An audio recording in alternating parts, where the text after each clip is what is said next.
हाँ ये तो मैं आराम से कर सकता हूँ, लगता उसको।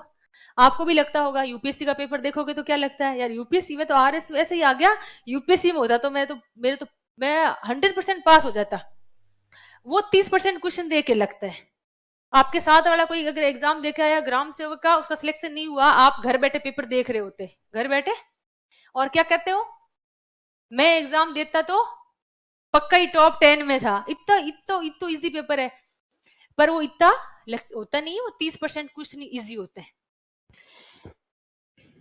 60 मतलब 60 तो नहीं, वो 50% क्वेश्चन, 50% क्वेश्चन ऐसे होते हैं जो थोड़े से मीडियम रेंज के होते हैं,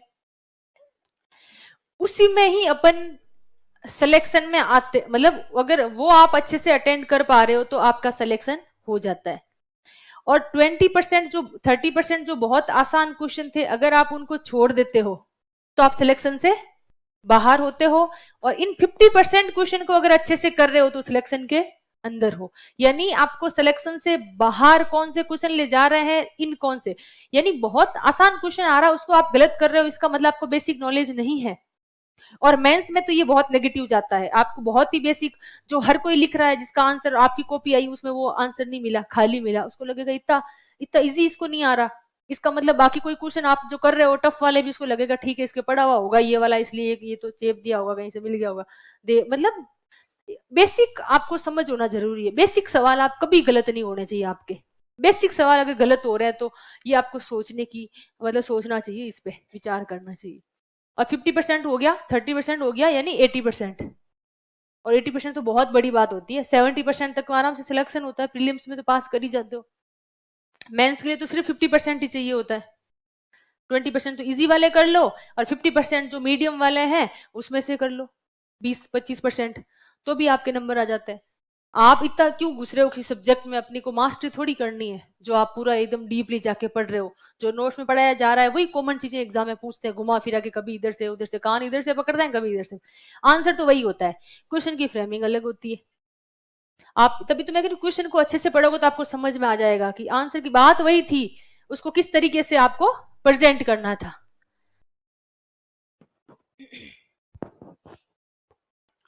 अब जो 20% क्वेश्चन बच गए वो सबसे हार्ड क्वेश्चन होते हैं, और उन क्वेश्चन को देख के हमेशा हर किसी को निराशा महसूस होती है। वो सवाल कब आप कर नहीं पाते, इवन पुराने पेपर्स में भी आपको नहीं समझ आते, देखते होंगे आप बहुत सारे ऐसे टफ क्वेश्चन आपको मिल जाएंगे। वो ऐसे मतलब जैसे मैं बताती हूँ, सेकंड पेपर में साइंस में ऐसे क्वेश्चन है जो बीएससी जिस सब्जेक्ट में उसने कर रखी है उसको भी नहीं पता, इवन एमएससी वाले को भी नहीं आ रहा है, तो फिर आप सोचो आपको तो कहां से वो आएगा। उसका टारगेट यही होता है, आरपीएससी यही तो चाहती है, सारे आप कर दोगे तो फिर आप तो ज्यादा ज्ञान नहीं हो गए, इसलिए पेपर ऐसा बनता है। 20% क्वेश्चन आपको नहीं आएंगे, लेकिन उनको देख के आपको घबराना नहीं है। अभी आपके इस क्लास वाले जो टेस्ट होते हैं उसमें भी हो सकता है ऐसे क्वेश्चन मिल जाए, आप तो उस पर दिमाग लगाते रहते हो सब दिन, आप ये नहीं सोचते हो कि यार इसके अलावा 80% वाला वो तो मैं अच्छा कर लूं, कभी कोई नहीं सोचता, उस 20% में ही अटके रहते हो, और उससे अपने को निराशा महसूस होती है, तो उसको देख के आपको निराश नहीं होना है। ठीक है, अब यार बहुत सारा ज्ञान वजह से लग रहा है, सिर्फ आपसे भी कुछ डाउट है तो आप भेजते रहो मेरे को, है ना। अभी एक सबसे लास्ट बात, हाँ बोलो।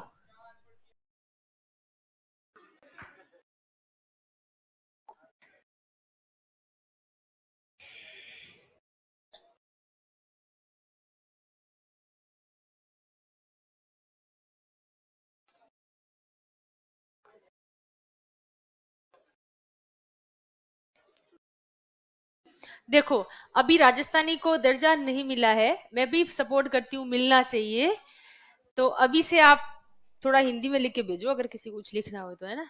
इस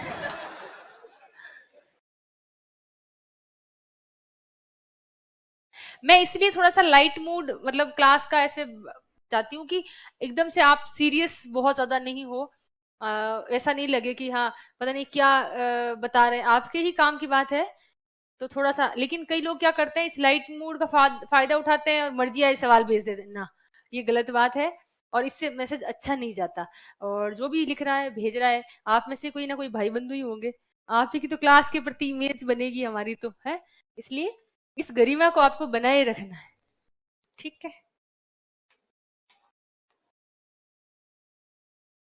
इकोलॉजी, देखो वेटेज तो सबका ही रहता है, आपको चीजें सारी पढ़नी ही पड़ेगी। जैसे आप हिस्ट्री सब्जेक्ट है, वो थोड़ा सा लेंथी सब्जेक्ट है, तो आप उसको हो सकता है तो आप एंशियंट पढ़ लो, मॉडर्न पढ़ लो, मिडाइवल छोड़ सकते हो। किसी को प्रीलिम्स में मैथ नहीं आती तो आप स्किप कर सकते हो, कोई बात नहीं, उसके बिना भी पास कर जाओगे, ये कर सकते हो, कोई सब्जेक्ट छोड़ना उचित नहीं है। और ये बहुत सारे क्वेश्चन है ना आपके काम के नहीं है, मैं नहीं दूं आंसर, ये लो। कितना टाइम हो गया आपके बैच को, और अभी तक ऐसे ही सवाल पूछे जा रहे हो। कुछ राइटिंग स्किल का पूछना हो तो पूछो, लेखन के बारे में ज्यादा ही। हाँ,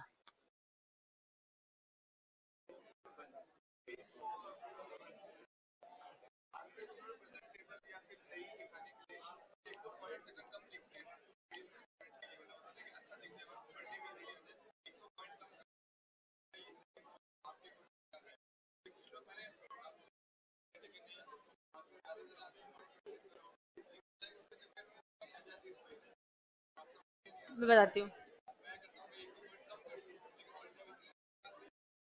देखो इनका जो सवाल है आप सभी के लिए भी काम का हो सकता है, आप सुने, इन्होंने अच्छा सवाल पूछा है।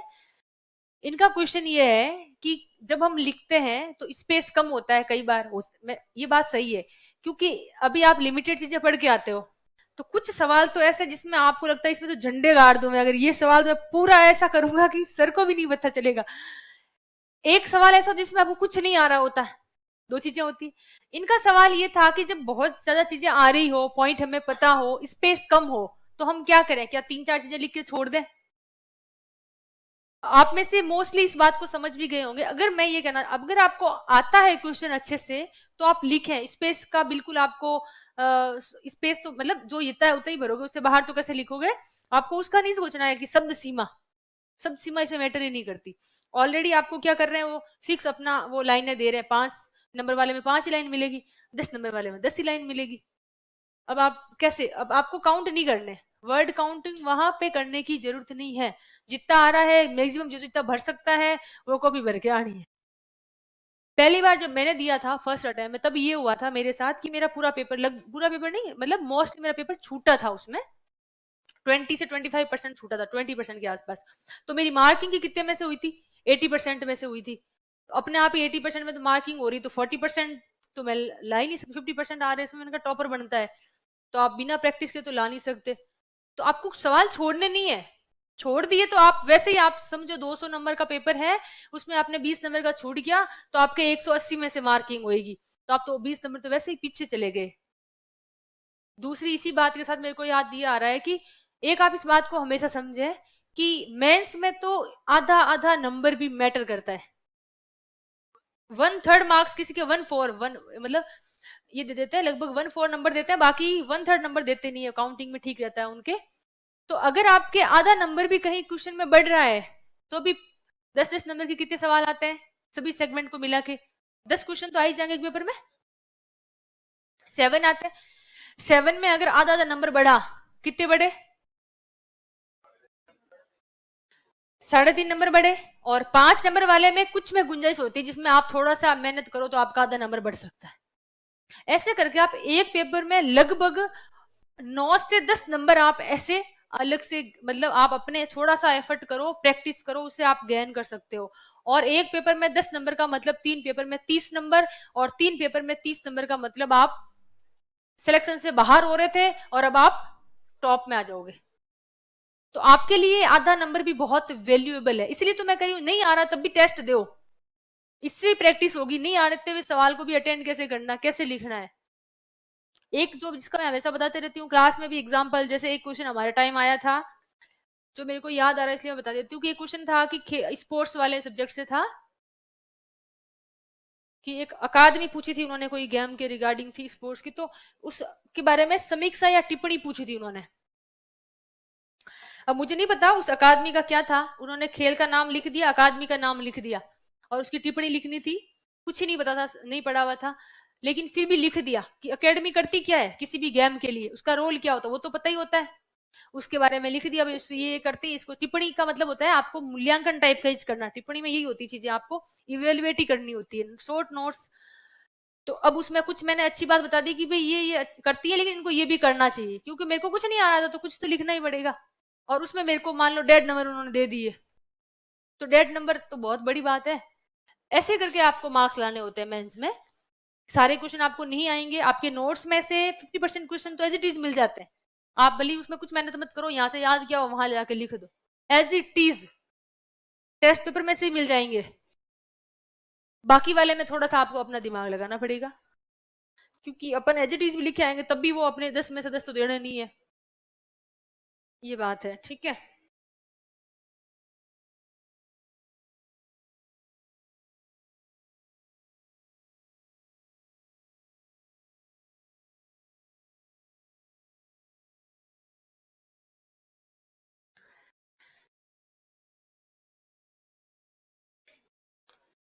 एक इनका सवाल है कि 21 साल उम्र हो गई है, सेकंड ईयर में है, तो क्या एग्जाम दे सकता हूँ। वैसे ये क्वेश्चन ये जाना चाहिए था, क्या मुझे देना चाहिए। अभी सेकंड ईयर में हो तो एग्जाम देना चाहिए, प्रैक्टिस हो जाती है। एक जो एग्जाम का जो तनाव होता है वो दूर होता है, एक अप्रोच पता चलती है। अगर आप मेंस तक पहुंच जाते हैं तो आपको मेंस की अप्रोच पता चल जाएगी आपका। फिर आप जब पढ़ाई करोगे ना तो आपका माइंड सेट उस एग्जाम की अप्रोच को जैसा वैसे ही सोचेंगे। आप पढ़ेंगे तो अपने आप दिमाग में आएगा, अच्छा मैंने पेपर लिखा था तो ये सवाल इस तरीके से बना हुआ था। क्योंकि एग्जाम में आप स्ट्रेस के साथ चीजों को ध्यान से लिखते हो, टेस्ट पेपर में भी लिखते हो, इवन अगर आप सीरियसली हो तो आप जब नोट्स टेस्ट अच्छे से दे रहे हो तो वापस जब नोट्स पढ़ते हो तो ध्यान से पढ़ते हो कि नहीं पढ़ते हो। अगर वो सवाल वापस आपके नोट्स में आ रहा होता है इनडायरेक्टली कहीं पे, तो आपको अच्छा लगता है, अच्छा ये सवाल मेरे टेस्ट में था, अच्छा इसका आंसर ये हो सकता है, इसका आंसर ये हो सकता है, तो देना चाहिए बिल्कुल। मैंने खुद ने ग्रेजुएशन से पहले दिया था, मेरा प्रीलिम्स से पास हो गया था।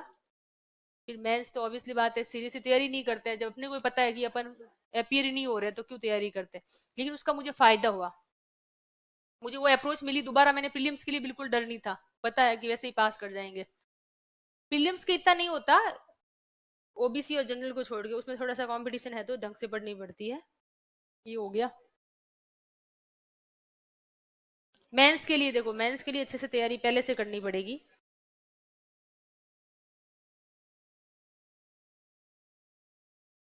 बिल्कुल ले सकते हो, ये भी एक अच्छा सवाल है। जिस सब्जेक्ट का सिलेबस हो गया, क्या आप टेस्ट सीरीज में उस सब्जेक्ट का टेस्ट देना चाहिए, आप यही पूछना चाह रहे हो। कोई टेस्ट सीरीज में चल रहा हो तो जैसे अलग से टेस्ट सीरीज चल रही होती है, तो आपको क्या उस सब्जेक्ट टेस्ट देना चाहिए, देना चाहिए। उससे आपका वो सब्जेक्ट तैयार होता है। क्लास के साथ साथ आप पढ़ सकते हो, क्लास वाला रिवीजन तो करना ही है, ये मस्ट है और वो शुड है, ये तो करना ही है।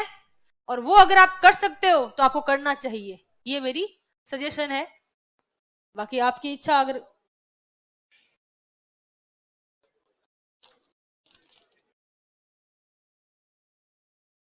हाँ, एक इनका अच्छा सवाल है, हिंदी मीडियम है और आंसर राइटिंग में कहीं कहीं इंग्लिश वर्ड्स आ जाते हैं लिखने में, तो क्या कोई इशू नहीं है। कुछ टर्मिनोलॉजी होती जो कई बार हिंदी में ही याद आती है, इंग्लिश में उसका वर्ड याद नहीं आता है, तो ऐसा कोई एकदम से आपका गलत मैसेज नहीं जाता, आप यूज कर सकते हो। लेकिन ऐसा नहीं अब जैसे मोस्टली, इसको आप मोस्टली लिख के आगे नहीं, कोई टर्म है उसको यूज कर सकते हो, अदरवाइज आप नहीं।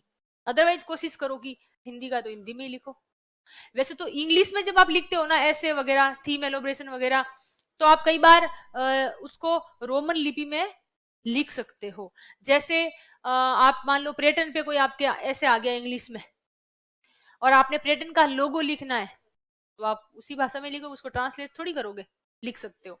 कोई ऐसी आपको लगता है हिंदी में कोई ऐसी कोई मुहावरा, मुहावरा तो नहीं, कहावत कोई आपको याद आ गई, इंग्लिश में नहीं आ रही, तो उसको भी आप लिख सकते हो। एक लाइन में है जैसे मन के हारे हारे मन के जीते जीते, आप इसको अगर इंग्लिश में ट्रांसलेट नहीं कर पा रहे हो तो आप इसको लिख सकते हो, छूट है।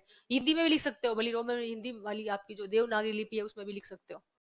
कोई गलत मैसेज, मैंने बहुत सारी ऐसे मैंने नहीं लिखा, पर मैंने कॉपीज देखी है जिसमें उन लोगों ने लिख रखा था। हिंदी वाले ऐसे में इंग्लिश के कोटेशन लिख रखे थे और इंग्लिश वाले में हिंदी के कोटेशन लिख रखे थे, तो उससे कोई गलत इम्पैक्ट नहीं जाता है।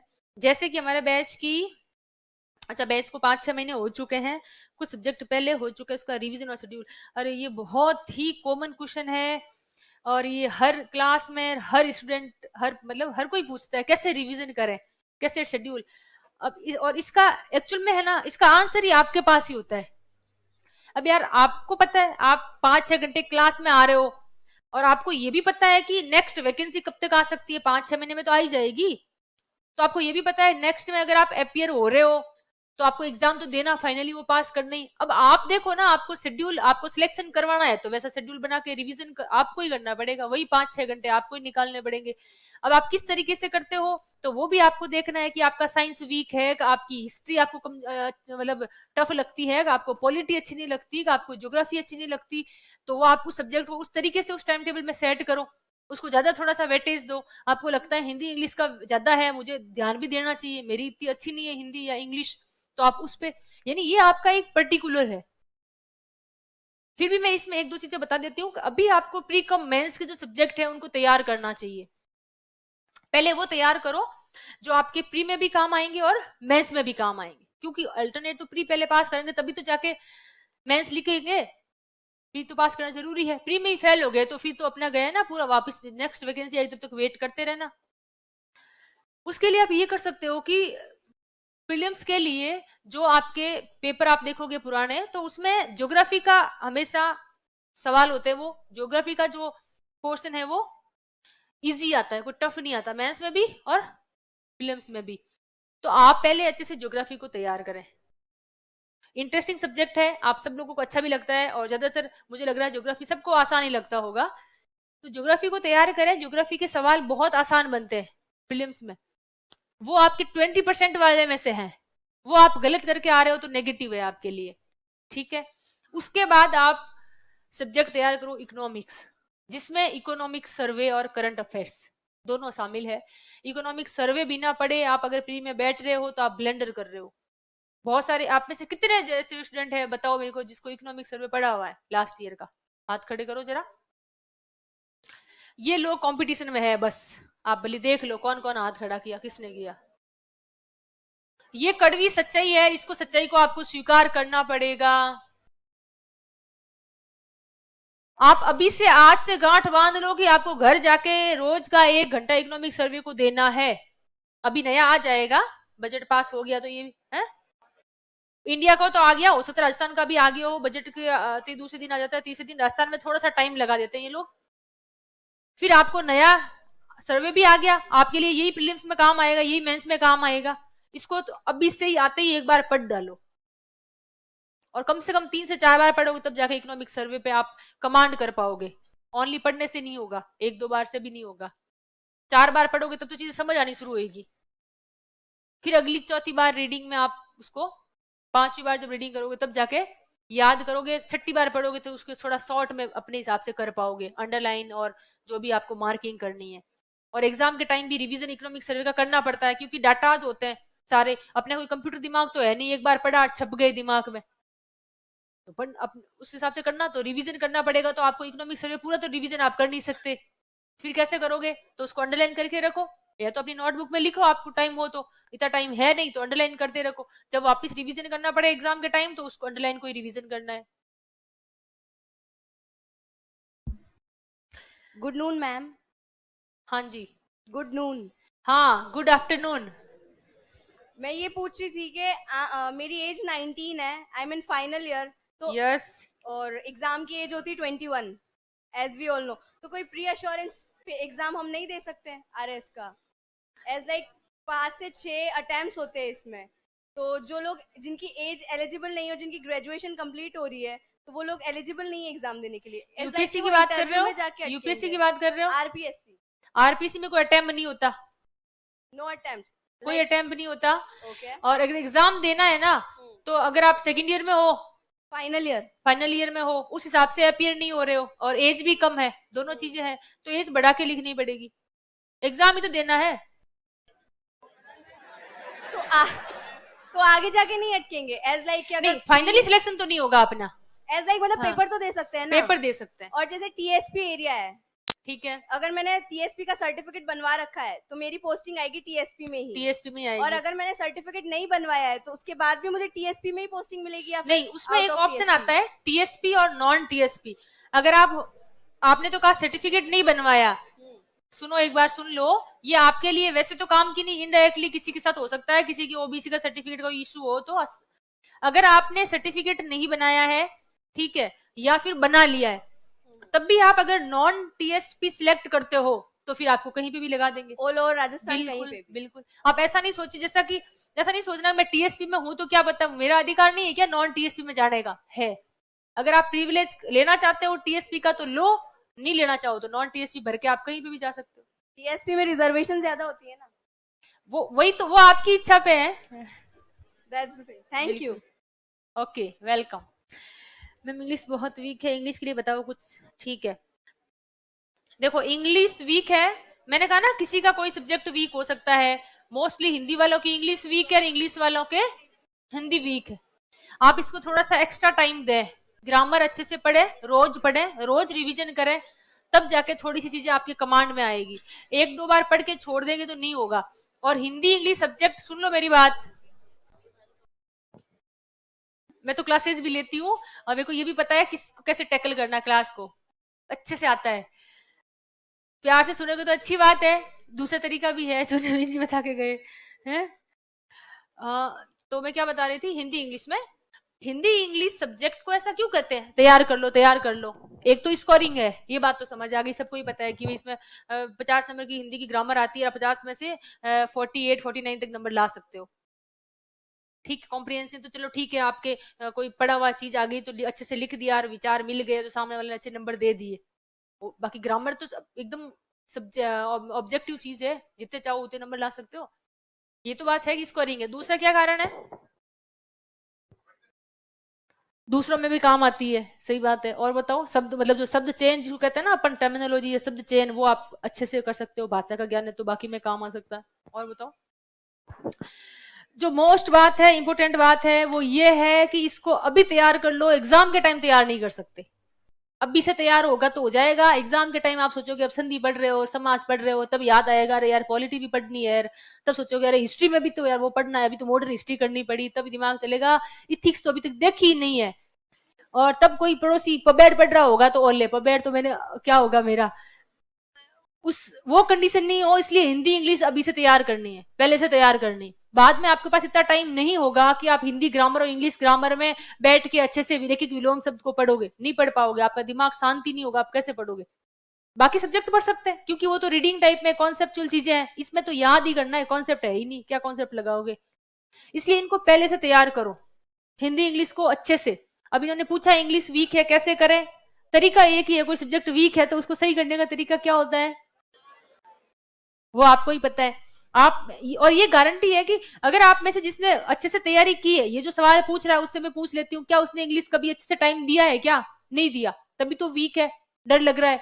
टाइम दो, पढ़ो, फिर आपको देखना अच्छा लगेगा कि यार मेरे, आपको लगेगा इंग्लिश तो मैं ऐसे ही सोच रही थी या सोच रहा था इतने टफ है, इतने टफ तो है ही नहीं।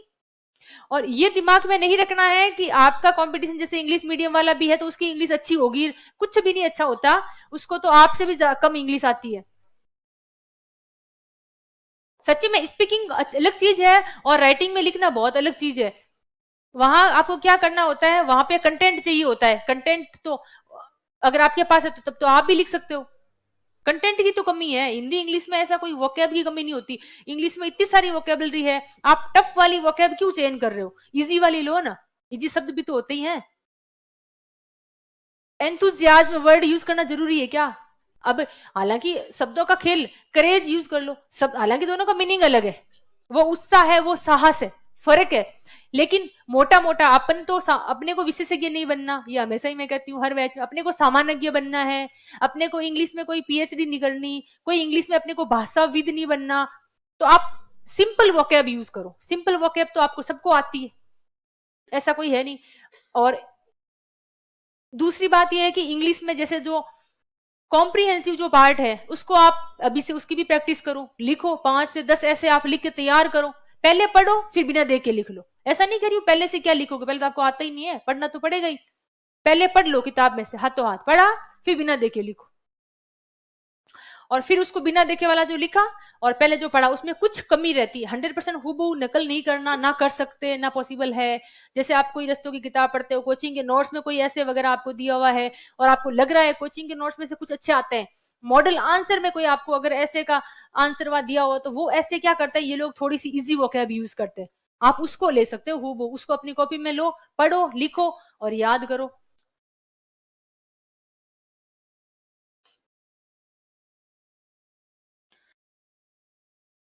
और ऐसे करके आप 10 तो तैयार करो, एटलीस्ट 10, तो आपको कॉन्फिडेंस आ जाएगा, डर नहीं लगेगा इंग्लिश से। जब तक अपन जिस चीजें दूर भागते हैं उसी से अपने को डर लगता है। जिस दिन आप टाइम देना शुरू करोगे, उससे उसका सामना करोगे, तो आपका डर अपने आप दूर हो जाएगा। और ये दोनों के लिए कॉमन है, हिंदी वालों के लिए इंग्लिश की बात ही थी और इंग्लिश वाले किसी की हिंदी भी का तो उनके लिए भी यही बात थी। अभी से हिंदी तैयार कर लो, बाद में आप 50 नंबर की ग्रामर है, 10 नंबर आएंगे और फिर वो कॉम्प्रिहेंशन में भी अच्छे नंबर नहीं देते। पहले पढ़ना नहीं है आपको, ये किसी की प्रश्न नहीं, बंद करो। इन्होंने अपना यहाँ अलग ही काम खोल रखा है। नो, हालांकि आगे बैठने का एक विशेष अधिकार होता है ये। नहीं, बाकी वाले तो मैं वैसे ही अलग कर देती हूँ, आंसर ही नहीं देती हूँ, तो आपको सोचने की जरूरत ही नहीं है। नहीं, ये रियल है, डर तो लगता है देखो। और ये आर्ट्स और साइंस वालों को भी रहता है, आर्ट्स वालों को साइंस का डर लगता है, और साइंस सब्जेक्ट होता है उनको जीके से डर लगता है। ऐसा तो कुछ है नहीं जीके से डरने की, लेकिन एक दिमाग में थोड़ा सा अपने वो रहता है। जब तक अपन पढ़ते नहीं है, रिवीजन नहीं करते, तब तक ही रहता है, उसके बाद नहीं रहता। एक थोड़ा सा अर्जेंट कॉल है यार, बात ही कर लेते। Hello,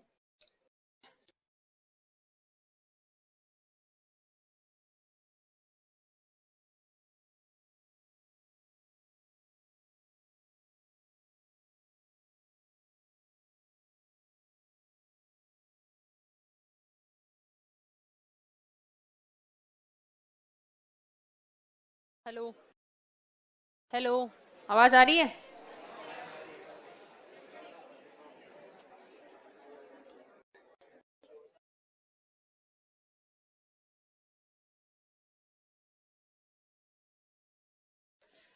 What should we do for stay forward? I mean, there is just so many things that impacts our mental health. Please. हाँ, ये पॉइंट मेरे दिमाग में भी था, मैं बताऊं आपको। हालांकि आप सभी बहुत पॉजिटिव थिंकिंग है आप सभी की, अभी आप उस लेवल में हो ही नहीं कि आप चीजों को मैनिपुलेट कर सको। आप सभी एकदम क्लीन, सामने सही दिमाग से सोचते हो, जो आपके सामने होती सच बोल देते हो, सच कह देते हो, जो दिमाग में हुटिंग आई तो हुटिंग कर दी, ताली बजा दी ताली बजा दी। अच्छी बात नहीं थी ये चीज, मैं इसको अप्रिशिएट नहीं कर रही हूँ, लेकिन हो जाता है। तो अभी आप चीजों को कंट्रोल नहीं कर पाते। इनका सवाल यही था कि हमें बहुत सारी चीजें हैं जो प्रभावित करती है, फिर हम उनको कैसे उस मेंटल हेल्थ को कंट्रोल करें। और ये है, किसी को ऐसा नहीं है कि आप जैसे कुछ, आपको कुछ ऐसा नहीं है। कई लोगों को घर की याद आती है, कई लोगों को घर के खाने की याद आती है ना, बहुत सारी चीजें होती है। कई लोगों को ये भी लगता है कि आरएस की तैयारी कर रहे हैं, ईओ की वैकेंसी आई हुई है, उसकी याद आ जाती है। मतलब बहुत सारी चीजें प्रभावित कर सकती है, क्योंकि मैंने कहा ना, आप अभी रॉ मटेरियल है, अभी आप उन चीजों को मैनिपुलेट नहीं कर सकते, आप अभी बनावटीपन वाले नहीं है। वो धीरे धीरे आप हमारी तरह जॉब में आ जाओगे ना, तब आपको पता चलेगा किसका फेस रीड करके क्या बात बोलनी है, कैसी सिचुएशन है तब क्या बोलना है। अभी आपके अंदर वो चीजें नहीं है, आप एकदम वो नहीं है, तो इसका मतलब आप क्या हो, पॉजिटिव भी हो। ज्यादा एक्सपीरियंस होने के बाद आदमी निगेटिव होता है, ये आपने देखा। जो पीएचडी कर लेता है ना जिस सब्जेक्ट में, वो आपको बता देगा, उस सब्जेक्ट की नेगेटिविटी बताएगा हमेशा, भले आप उसे चर्चा कर लेना। और जिसने कम पढ़ा है, सरफेस पढ़ा है उस सब्जेक्ट का, वो हमेशा उसकी अच्छी बात बताएगा। ये रियलिटी है कि नहीं है? तो आप में से अभी जो सवाल है ना, उसका आंसर दे रही हूँ। इन्होंने कहा मेंटल हेल्थ का, तो मैं यही कहना चाह रही हूँ कि आप लोग भी जिस फ्रेश माइंड से अभी यहाँ सोच रहे हो, बैठे हो, जिस पॉजिटिविटी के साथ आप यहाँ आ रहे हो, पढ़ रहे हो, रोज आप यहाँ आते हो तो एक अच्छी फीलिंग आपको आती होगी, घर पे कई बार निराशा महसूस हो जाती है, उसी पॉजिटिविटी को आप लास्ट तक बरकरार रखना। उसी मतलब तनाव नहीं लेना है, ऐसा नहीं सोचना कि सिलेक्शन नहीं हुआ तो क्या होगा। नहीं, सिलेक्शन, मैं मेरी मेहनत कर रहा हूं, मैं मेरी मेहनत कर रही हूं, इसका रिजल्ट कहीं ना कहीं कभी तो मिलेगा। आप जो मैंने हालांकि नहीं बोलना चाहिए, मैं भाई बुरी स्थिति बताऊं ना, जो आपके साथ बुरी से बुरी क्या हो सकती है, सिलेक्शन नहीं होगा तो क्या हो सकता है बुरा से बुरा, वो सोचो। है ऐसा कुछ भी आजकल यार, मतलब बहुत सारी अपॉर्चुनिटी है आपके पास, इतना ज्ञान तो हो जाएगा यहाँ कोचिंग करने के बाद। आप इतना तो सोच ही पाओगे कि आपके जीवन में अगर आप आरएस नहीं बने तो आप कुछ ना कुछ अच्छा कर लोगे। ये तो आपके अंदर एक है, ये तो होना चाहिए यार। देखो ये जीवन में बहुत जरूरी है। तो फिर आपको डर नहीं लगेगा। तो फिर आपको डर किस बात का? सिलेक्शन होता है तो द बेस्ट है, अब नहीं होगा वैसे उखाड़ क्या लोगे, नहीं हुआ तो नहीं हुआ। तो डरना नहीं है, तनाव नहीं रखना है, मस्त होके पढ़ाई करनी है, खुश रहना है। ये जो मेंटल हेल्थ का है ना, इसके अलावा और कोई आपको मैं ऐसी रामबाण कोई पेंसिया मेरे पास नहीं है जो आपको बता दूं, गुट्टी पिला दूं ताकि सब। कई बार नेगेटिव थॉट सबके अंदर आते हैं, लेकिन आप उसमें भी पॉजिटिव सोचना। 2 दिन 4 दिन बाद अपने आप आपके अंदर एक पॉजिटिविटी आएगी। और ये सर्कल है, सुख के बाद जो दुख है ना, और दुख के बाद सुख, और सुख के बाद दुख, ये एक चक्र है, वो चलता रहेगा। वास्तव में ये चक्र अपना नहीं, ये प्रकृति का चक्र है, ये अपने हाथ में भी नहीं है। और आपके अंदर भी यही चलता है। आपका दिमाग कभी तो आशावादी हो जाता है, आपको इतना कॉन्फिडेंस आ जाता है कि नहीं मेरा सिलेक्शन तो होगा, आप बहुत पढ़ाई करते हो। और कभी अपने आप ऐसी निराशा आती है, आपको लगता है कि नहीं मेरा तो कुछ नहीं हो सकता, मेरा तो कुछ भी नहीं हो सकता, मैं तो अभी मेरे से पॉसिबल, ऐसी कंडीशन भी आती है। पर आप पॉजिटिव आदमी से बात करो, आप पॉजिटिव आपके फ्रेंड्स हैं, घर वाले हैं, परिवार वाले हैं, उनसे बात करो जो आपको अच्छा बताए कि नहीं नहीं कर, तू देख मेरे पड़ोसी था उसने भी तैयारी की थी, एक बार में नहीं हुआ, या फिर जो भी उसकी कमी रही लेकिन उसने बाद में दोबारा से अच्छे से तैयारी की, या शुरुआत में उसने अच्छे से ध्यान नहीं दिया, बाद में ध्यान दिया तो पहली बार में ही उसका हो गया, बिल्कुल नया था, कम एज में थी, फिर भी वो एसडीएम बन गई। तो आपको अच्छा लगेगा, अच्छा उससे आपको एक अच्छी फीलिंग है, उनसे आप बात करो। नेगेटिव आदमी से नहीं बात करनी। नेगेटिव आदमी क्या कहेगा?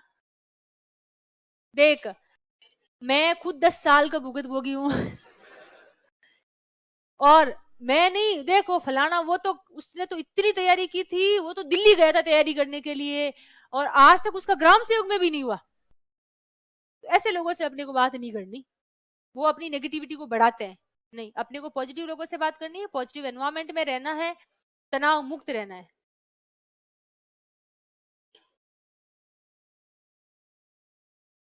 एक मिनट, ये वाला खत्म करते हैं, उसका इसका हो गया ये वाला,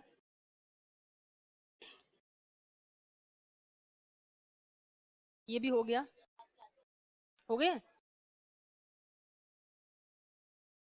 कोचिंग के अलावा कितने घंटे पढ़ाई करनी है, ये भी व्यक्तिगत सवाल है,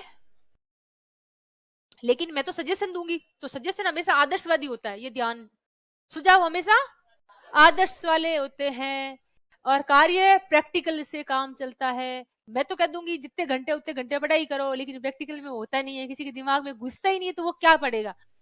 तो मैं ये कहना चाहूंगी आप सबसे कि आप जिस एग्जाम की तैयारी कर रहे हो, आप जिस पोस्ट के लिए आप आना चाह रहे हो, जो राजस्थान की सबसे मतलब राजस्थान में इससे ऊपर एग्जाम होता नहीं है, आप उस एग्जाम की तैयारी कर रहे हो, आप उस पोस्ट पे आना चाहते हो, तो आपको मेहनत तो करनी पड़ेगी, इसमें तो कोई डाउट नहीं है। हाँ, स्मार्ट स्टडी, सब कहते हैं स्मार्ट स्टडी करनी पड़ेगी, लेकिन वो स्मार्ट स्टडी भी मेहनत का ही एक भाग है। हार्ड वर्क के अलावा कुछ भी नहीं होता। हार्ड वर्क करोगे तो अपने आप स्मार्ट स्टडी भी समझ आएगी, सब आएगा, ओनली स्मार्ट स्टडी कुछ नहीं होती।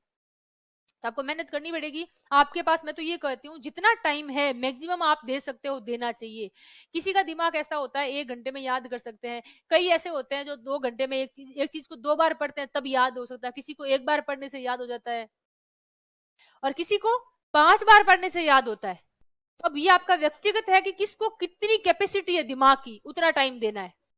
कोई एवरेज स्टूडेंट है, उसको ज्यादा टाइम देना है। कोई, किसी को लगता है नहीं मेरे को याद, मतलब मोस्टली आपको, आपका उद्देश्य क्या है, जो चीजें आप पढ़ रहे हो यहाँ पे उसको समझना और याद करना और एग्जाम में लिखना। वो आपका अगर दिमाग कर पा रहा है कम टाइम में तो ठीक है। कुछ किसी को ये होता है कंटिन्यू बैठ जाते हैं, 5 मतलब 2-3 घंटे भी पढ़ लेते हैं, फिर थोड़ा ब्रेक ले लिया फिर पढ़ लिया। कई लोग ऐसे होते हैं रात में पूरी रात ही पढ़ा लो तब भी पढ़ लेते हैं। कई लोग होता है सुबह जल्दी उठ के पढ़ते हैं। तो ये सारी कितने घंटे वाली चीज है ना, पर्टिकुलर है, इसका आंसर नहीं दिया जा सकता। लेकिन इसका आदर्श जो आंसर मैं देना चाह रही थी वो ये है, मैक्सिमम आपके जीवन में इससे इंपॉर्टेंस अभी और किसी चीज की नहीं होनी चाहिए।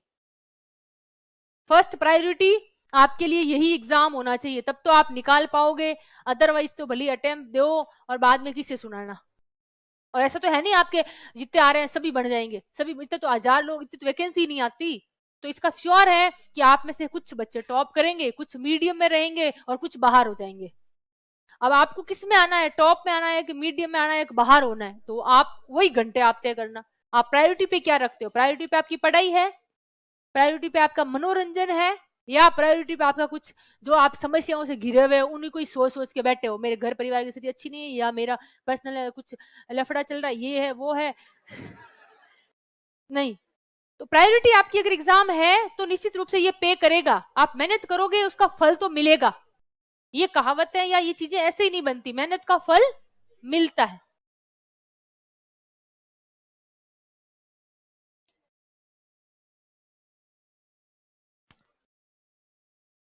इसका मैं समझ नहीं पाई ये पूछना क्या चाह रहे हैं। देखो इन्होंने ये पूछा है, नोट्स पढ़ने के बावजूद भी हम कई प्रश्नों के उत्तर नहीं दे पाते।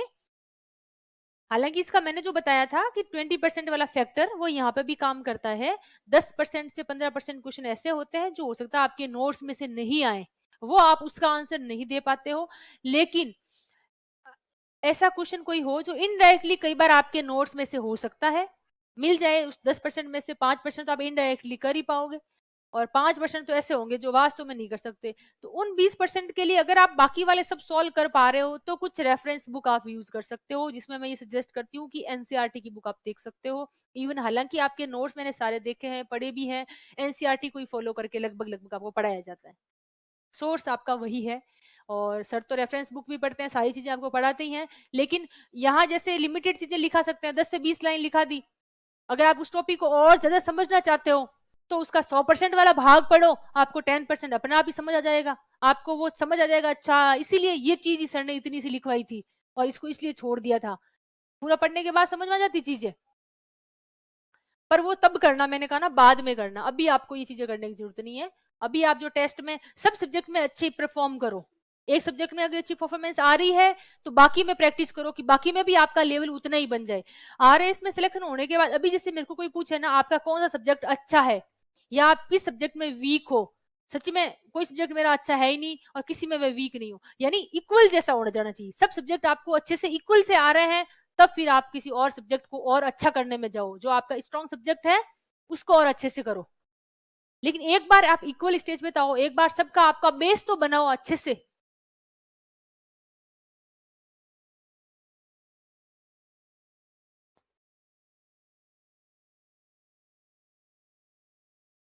बहुत सारे सवाल आगे, ये सवाल मेरे कल से भी किसी ने पूछा था, पर्सनल सवाल है।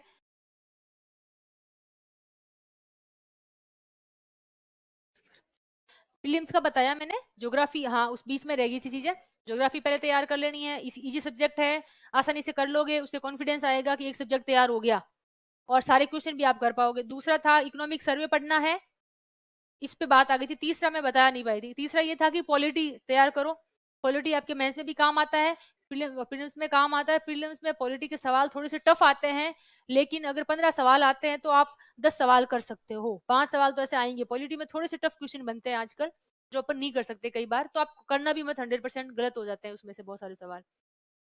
जितने आपको पॉलिटी में आए उतने ही करना है, ज्योग्राफी में फिर भी तुक्के लगा सकते हो क्योंकि वो सीधे सीधे ही पूछते हैं, उसका आंसर भी लगभग सीधा ही होता है, पॉलिटी में घुमा के पूछा जाता है। तो ये हो गया, पहले ज्योग्राफी इकोनॉमिक सर्वे तैयार करना, इकोनॉमिक सर्वे साथ करंट बता दिया, और फिर पॉलिटी तैयार करो। उसके बाद आप क्या तैयार करोगे प्रीलिम्स में, टेक्नोलॉजी। टेक्नोलॉजी आपके मेंस में भी काम आती है और आर्ट्स और साइंस दोनों स्टूडेंट के लिए नहीं होती, तो आपको पढ़ने में रुचि भी अच्छा लगता है टेक्नोलॉजी को पढ़ना। टेक्नोलॉजी के सवाल बहुत आसान बनते हैं, ज्यादा टफ नहीं बनते, एक आध क्वेश्चन कभी कभार कोई टफ आ जाता है तो वो अलग बात है, अदरवाइज इतने टफ नहीं होते। टेक्नोलॉजी के सवाल आप प्रीलिम्स में अच्छे से सही कर सकते हो, तो आप टेक्नोलॉजी आपको तैयार करनी चाहिए। उसके बाद आप साइंस में हो या जैसे आर्ट्स वाले हैं तो भी साइंस को आप थोड़ा सा कॉमन जैसे एक नॉर्मल वैसे कर सकते हो, क्योंकि साइंस के सवालों का भरोसा नहीं रहता किस लेवल का पूछा जाएगा। हो सकता है सब्जेक्टिव अप्रोच से पूछ ले, हो सकता है करंट अफेयर्स में कुछ ऐसा हुआ उसको रिलेटेड करके पूछ ले, और हो सकता है एकदम सरफेस सा ऐसा नॉर्मल कोई पुराने कहीं एग्जाम में आया हुआ सवाल भी रिपीट कर ले। तो साइंस का एकदम प्रिडिक्ट नहीं कर पाते कई बार चीजों को क्या है, लेकिन फिर भी आपको साइंस मेंस में भी काम आ रही है, प्रीलिम्स में भी काम आ रही है, तो जो कॉमन है उसको तैयार करो। और उसके बाद आप हिस्ट्री को तैयार करो। हिस्ट्री में तो बिल्कुल ही प्रिडिक्ट नहीं कर सकते कि क्या सवाल आएगा, बस उसमें करना क्या है, हिस्ट्री में एंशियंट अच्छा कर लो, भारत की मतलब जो इंडिया की आर्ट एंड कल्चर वाला पोर्शन है, और फिर आप जो पीछे फ्रीडम मूवमेंट वाला है वो अच्छे से करो, जिसमें आप गांधी जी की जो अहिंसा से लेके भारत छोड़ो आंदोलन और क्रांतिकारी धाराएं, ये दो अगर पूरा कर लेते तो आपकी मॉडर्न हिस्ट्री तो कंप्लीट हो जाती है। इतना ही है मॉडर्न हिस्ट्री में, जो 10-20 पेज जो है मॉडर्न हिस्ट्री वाले, वहां से क्वेश्चन आते हैं। और हिस्ट्री में ज्यादा आपको घुसना नहीं है, क्योंकि आप कितना भी कर लोगे ना तो इसमें आप ज्यादा सवाल सही कर नहीं सकते, गलत होने के चांस भी रहते हैं, सवाल कई बार टफ भी आ जाते हैं, तो उसमें टाइम वेस्ट नहीं करना। प्रीलिम्स पास करने के लिए इकोनॉमिक सर्वे है आपके पास, 20 नंबर 20 सवाल आ जाते हैं उसमें से लगभग सीधे सीधे, और 10 से 15 क्वेश्चन आते हैं करंट अफेयर्स के। और करंट अफेयर्स की इंपोर्टेंस बताऊंगी इसके बाद। करंट अफेयर्स आपको प्रीलिम्स में हेल्प करेगा, लेकिन करंट अफेयर्स के बिना आप कितना ही पढ़ लो अपंग है। जैसे हमारे एक एलआर या जो टीनेंसी एक्ट हम अप्लाई करते हैं, जैसे कोर्ट केसेस वगैरह में रहता है, पहले तो सिर्फ सिलेबस में पढ़ा था, लेकिन अब तो हकीकत में काम भी करना पड़ता है।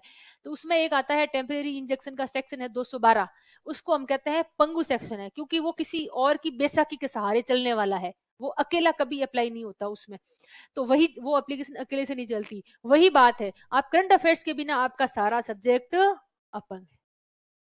करंट अफेयर्स का जब तक नहीं पता है कि वर्तमान में राजस्थान सरकार क्या कर रही है, भविष्य में राजस्थान सरकार का क्या विजडम है, क्या करेगी, वो आपको विजडम, आप जैसे मतलब ये विजन क्या है, ये आप चीजें पढ़ रहे हो तो आपको समझ आ जाता है क्या विजन है, गवर्नमेंट किस ओर जा रही है, सरकार, राजस्थान स्टेट किस ओर जा रहा है, भारत किस ओर जा रहा है, भारत की विदेश नीति किस ओर जा रही है, भारत की इकोनॉमी किस ओर ट्रेंड कर रही है, क्या फ्यूचर कैसा रहने वाला है। आपके यहाँ पे जो डिसीजन सरकार लिए जा रही है उसी से तो अपना भविष्य तय होगा। तो आप करंट अफेयर्स को नहीं समझोगे ना तो आप इन सब्जेक्ट की अप्रोच को नहीं समझ पाओगे। आप वहां एग्जाम में जो सवाल बनाता है वो करंट अफेयर से जुड़ा हुआ पूछता है, भले ही वो क्वेश्चन बेसिक सब्जेक्ट का है, लेकिन वो क्यों पूछा गया उसको आप सोचना, पुराना पेपर देखना, आप एक ही क्वेश्चन को सोचना, ये क्वेश्चन क्यों पूछा एग्जामिनर ने, क्या ऐसा क्वेश्चन में इसमें उसको लगा, तो आपको उसके लास्ट में अगर तह तक जाते हो तो पता चलता है ये करंट में कहीं ना कहीं चर्चा में इसका कुछ ना कुछ इफेक्ट, प्रभाव कुछ ना कुछ चर्चा में रहा था, इसलिए पूछा गया। तो करंट अफेयर्स अगर आप छोड़ रहे हो तो बहुत बड़ा गलती है, भले ही नंबर आए चाहे प्रीलिम्स में 10 में से 10 सवाल गलती हो जाए कोई दिक्कत नहीं, लेकिन वो करंट अफेयर्स मेंस में काम आ जाएगा। तो करंट अफेयर्स आपको तैयार करना है। और जैसे जो प्रीलिम का एग्जाम होता है तब जैसे जो आपकी डेट होती है एग्जाम की, उससे पहले जो मैगजीन मार्केट में आ रही होती है करंट अफेयर्स की, वो तो आपको हूबहू याद करनी है, क्योंकि एग्जामिनर करंट अफेयर्स के सवाल कभी न्यूज़पेपर से नहीं बढ़ाता, कोई ऐसे होते हैं एक आध भले, या फिर वो ऐसे चैनल न्यूज चैनल से भी नहीं बनाते हैं, कोई गवर्नमेंट की वेबसाइट से भले ही वो ले सकते हैं डाटा, क्योंकि उनको पता नहीं तो गलत होने के चांसेस रहते हैं। वो जो फैक्ट देते हैं करंट अफेयर्स में तो फैक्ट ही होता है जो, तो वो क्या करते हैं किसी ना किसी मैगजीन को जो ऑथेंटिक है, जो ज्यादा उसको, आपको ही पता है कौन सी मैगजीन में थोड़ी सी गलतियां आती है और कौन सी में कम गलतियां आती है, तो वो कम गलतियों वाली लेगा, ऑब्वियसली बात है, उसमें से क्वेश्चन बनाते हैं। तो आपको प्रीलिम्स के एग्जाम से जस्ट पहले जो करंट अफेयर्स की मैगजीन है उसको तो बहुत अच्छे से याद करना है, उसमें कुछ इरिलेवेंट फैक्ट है तो भी याद करना, अभी तो आप पढ़ रहे हो तो उसमें मैं कहूंगी रिलेवेंट कोई चीजें याद रखनी है, इरिलेवेंट आपके लास्ट तक काम नहीं आएगी, लेकिन उस टाइम आपको हर चीज याद करनी है। जैसे एक सवाल पूछ लेते हैं कई बार, ऐसे ऐसे स्पोर्ट्स में जो कप ये आयोजन होते हैं उसमें भारत का कोई रोल ही नहीं था, विश्व के दो दूसरे कंट्रीज के आपस में मैच थे, उसमें से कौन हारा ये पूछ लिया, तो उसका अपन सोचते हैं यार इंडिया का रोल नहीं है तो क्यों पूछेंगे, लेकिन पूछ लेते हैं। तो आपको जस्ट पहले वाली करंट अफेयर्स की किताब को अच्छे से पढ़ना है एग्जाम डेट से पहले वाली, और एक उससे 1 महीना पहले यानी 2 महीने वाली जो बुक है ना उसको आपको हूबहू याद करना है, उसमें से प्रीलिम्स के क्वेश्चन सारे लगभग लगभग बन जाते हैं, उससे बाहर नहीं जाते। तो 10 सवाल करंट अफेयर्स के हैं, और 10 सवाल नहीं है करंट अफेयर्स तो आपको मेंस में कितने मार्क्स दिलाता है, मेंस में आपका पूरा बेस जो टिका हुआ करंट अफेयर्स पे ही टिका हुआ है, तो ऑल ओवर करंट का बहुत ज्यादा रोल है। इकोनॉमिक सर्वे के 20 नंबर, करंट अफेयर्स के 10 नंबर, और ज्योग्राफी के 10 से 11 सवाल हो जाते हैं, तो 30 से क्वेश्चन ये हो गए। और टेक्नोलॉजी के आते हैं उसमें से आप 5 से 6 क्वेश्चन सही कर सकते हो आराम से, और पॉलिटी में भी आप 50% सही कर पाओगे, 50 नहीं पॉलिटी में 70% सही कर सकते हो, ऐसे क्वेश्चन आ सकते हैं जो आप अटेंड करो आराम से, ऐसा कोई टफ वाला नहीं आता, मीडियम लेवल के क्वेश्चन आते हैं। और अगर जिसकी मैथ वगैरह अच्छी है तो वो मैथ में लीड लेंगे, फिर वो प्रीलिम्स आराम से पास कर जाते हैं, उसके मैथ के सारे क्वेश्चन सही हो जाते हैं, मैथ टफ नहीं पूछते, मैथ थोड़ी सी आसान आती है जिसको, और मैथ नहीं आ रही है तो उसको फिर वही चीज है, हिस्ट्री पे भी थोड़ा देखना पड़ेगा, एंशिएंट और मॉडर्न हिस्ट्री अच्छे से करनी पड़ेगी, और साइंस और टेक्नोलॉजी अच्छे से करनी पड़ेगी। तो आप अपना कैलकुलेशन कर लेना भाई किस सब्जेक्ट में आपको किस टाइप से तैयारी करनी है। ये मैंने मोटा मोटा प्रीलिम्स का आपको बताया है, क्योंकि मेरे को कभी प्रीलिम्स का डर नहीं लगा। मैंने तो प्रीलिम्स में कभी ऐसा यूं मतलब एक हो सकता है किसी के मन में डर नहीं हो आप में से भी, लेकिन एक बार देने के बाद डर दूर होता है। अभी हो सकता है आपको लग रहा हो, बाकी प्रीलिम्स में ऐसा भी नहीं है। प्रीलिम्स में एक चीज ये भी ध्यान रखनी है कि आपको क्वेश्चन गलत नहीं करके आने। आप अगर तुक्का कर रहे हो तो श्योर गलत होगा। आरएस में तो कभी तुक्के का सवाल सही होता ही नहीं है, क्योंकि वो कोशिश क्या करते हैं, वो उस क्वेश्चन में कितना किस तरीके से आपके दिमाग को घुमाया जा सकता है, कितना घुमाया जा सकता है, पूरा घुमाते हैं।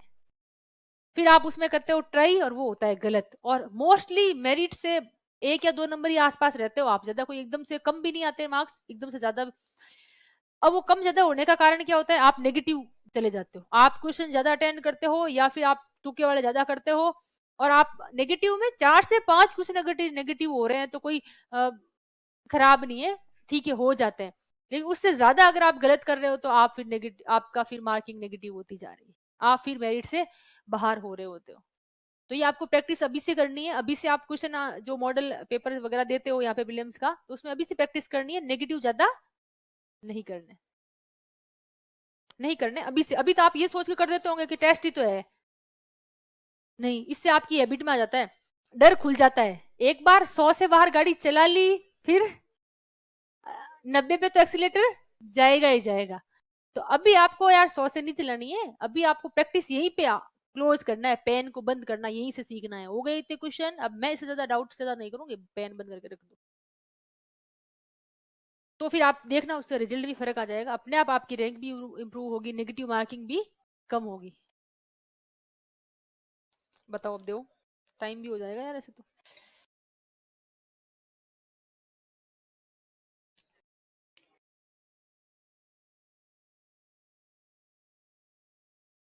ये तो मैंने पहले ही बोला था यार, ये आपको नहीं बोला होगा, बाकी तो लगभग मैं बोल ही देती हूँ, इन्होंने जो बात लिखी है।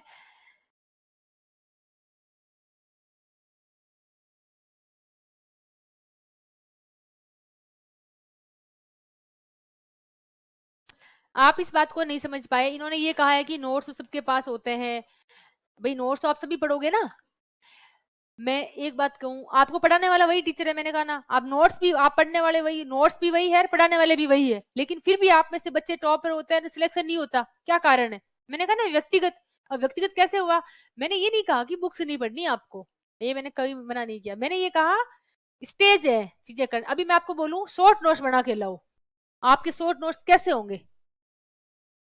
फुल नोट्स होंगे, आप शॉर्ट कर ही नहीं सकते। आपको सारी चीजें अभी तो आपको सब सही लग रही है यार, ये भी काम की रही है, ये भी काम की रही है, ये भी अच्छी है, इसको भी शॉर्ट नोट्स नहीं बना सकते। ये एक स्टेज है शॉर्ट नोट्स का, वो आप अच्छे से ये पढ़ोगे तब जाके शॉर्ट नोट्स बनेंगे। जब चीजें आपको पता होगी कि कौन सी पढ़नी, वो नहीं कौन सी छोड़नी है, वो आएगी तभी तो शॉर्ट नोट्स बना पाओगे, अभी से नहीं बना सकते। तो मैं यही कहना चाह रही हूँ कि आप किताबें अभी से नहीं पढ़नी, इन नोट्स को पढ़ो, बेसिक अच्छा करो।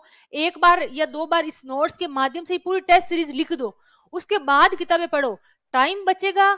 और उन किताबों को पढ़ने का जो आपका फायदा भी होगा, उन किताबों में से जो चीजें अलग होगी वो आप अपने नोट्स में लिखो, एनरिच करो नोट्स को। ये तो करना ही पड़ेगा, ये तो एक्स्ट्रा एफर्ट है, ये तो आपको टॉपर बनाएगा। अदरवाइज आप सिलेक्शन ले लोगे, ये थोड़ी चीजें तो देखनी पड़ेगी, मैं ऐसा नहीं कह रही हूँ बिल्कुल नहीं देखना, पर ये अभी नहीं देखनी।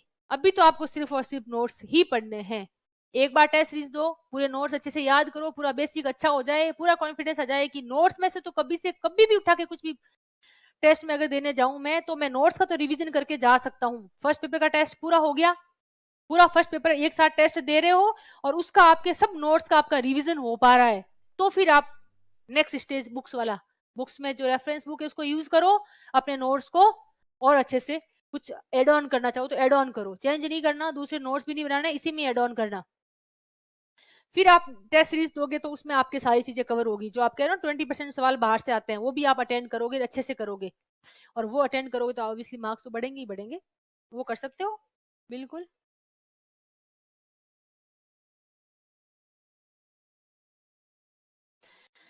ये आलोचनात्मक परीक्षण है, मूल्यांकन है, टिप्पणी है, समीक्षा है, ये चीजें समझ नहीं आती। आप ये पूछना चाह रहे हैं, इस सवाल में ये था, ये बात सही है बिल्कुल कि मूल्यांकन में क्या करना होता है। मूल्यांकन में तो इसमें आप एक काम ऐसा कर सकते हो, मैं भी सजेस्ट करूंगी यहाँ पे आपके यहाँ कोचिंग में, एक पेपर ऐसा टाइप करवा देते हैं आपके लिए जिसमें जैसे आलोचना में करना क्या है वो 2 लाइन में सामने लिखा हुआ आपको मिल जाए प्रिंट आउट कि भाई आलोचना में पहले एक समालोचना, एक आलोचना, एक मूल्यांकन, एक समीक्षा। सुनने में सब एक ही लग रहा है। तो क्या होता है मूल्यांकन में आपको पॉजिटिव और नेगेटिव दोनों बराबर 50% पॉजिटिव बताना है, 50% नेगेटिव बताना है। यानी उसको पढ़ने के बाद ये लग और लास्ट में सारांश भी लिखना कंपलसरी है। मूल्यांकन कर रहे हो तो सारांश तो लिखना ही पड़ेगा।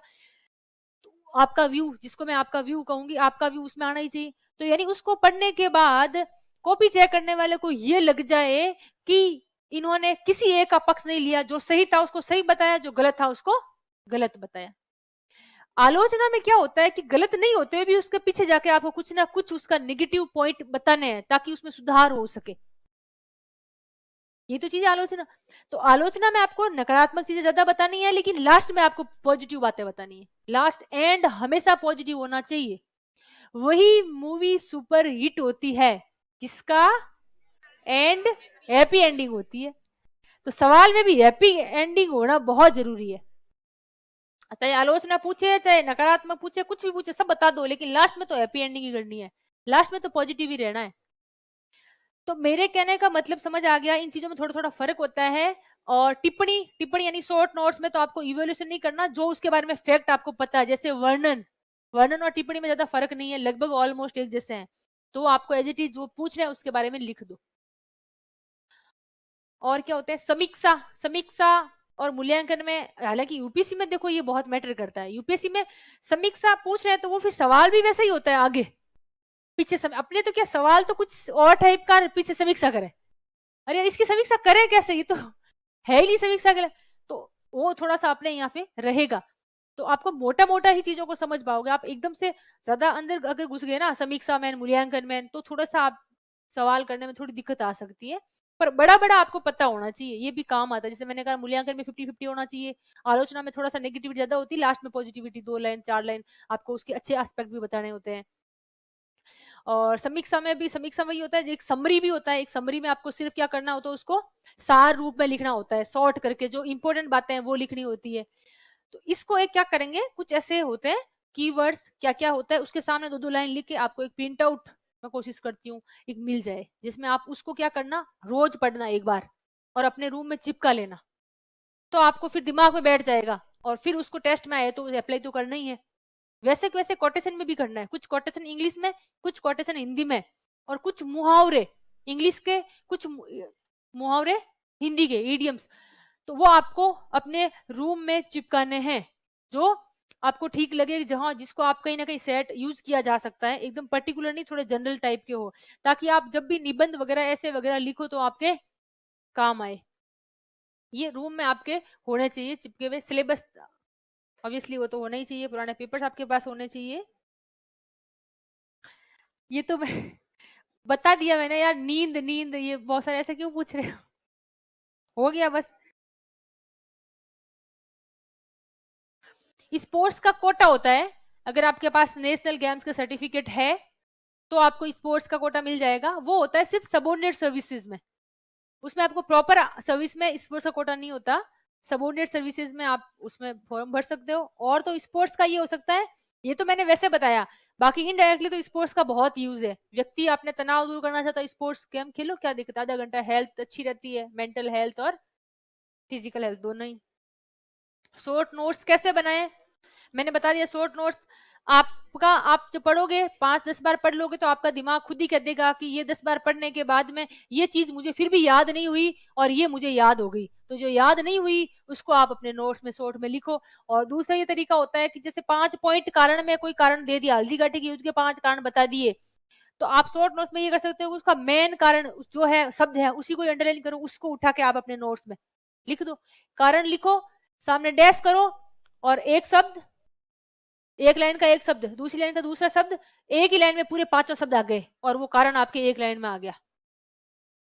ये है शॉर्ट नोट्स। शॉर्ट नोट्स में बिल्कुल शॉर्ट ही करना होता है, ऐसा ज्यादा नहीं लिख सकते आप। और आप खुद ही बनाना, किसी और के बने हुए शॉर्ट नोट्स काम नहीं आते, खुद से ही बनाना वही आपके, क्योंकि आप बार बार पढ़ के बनाओगे, ऑब्वियसली बात है वो अच्छे से बनेंगे, वो आपके याद भी रहेंगे, आपके हाथ से लिखे हुए होंगे।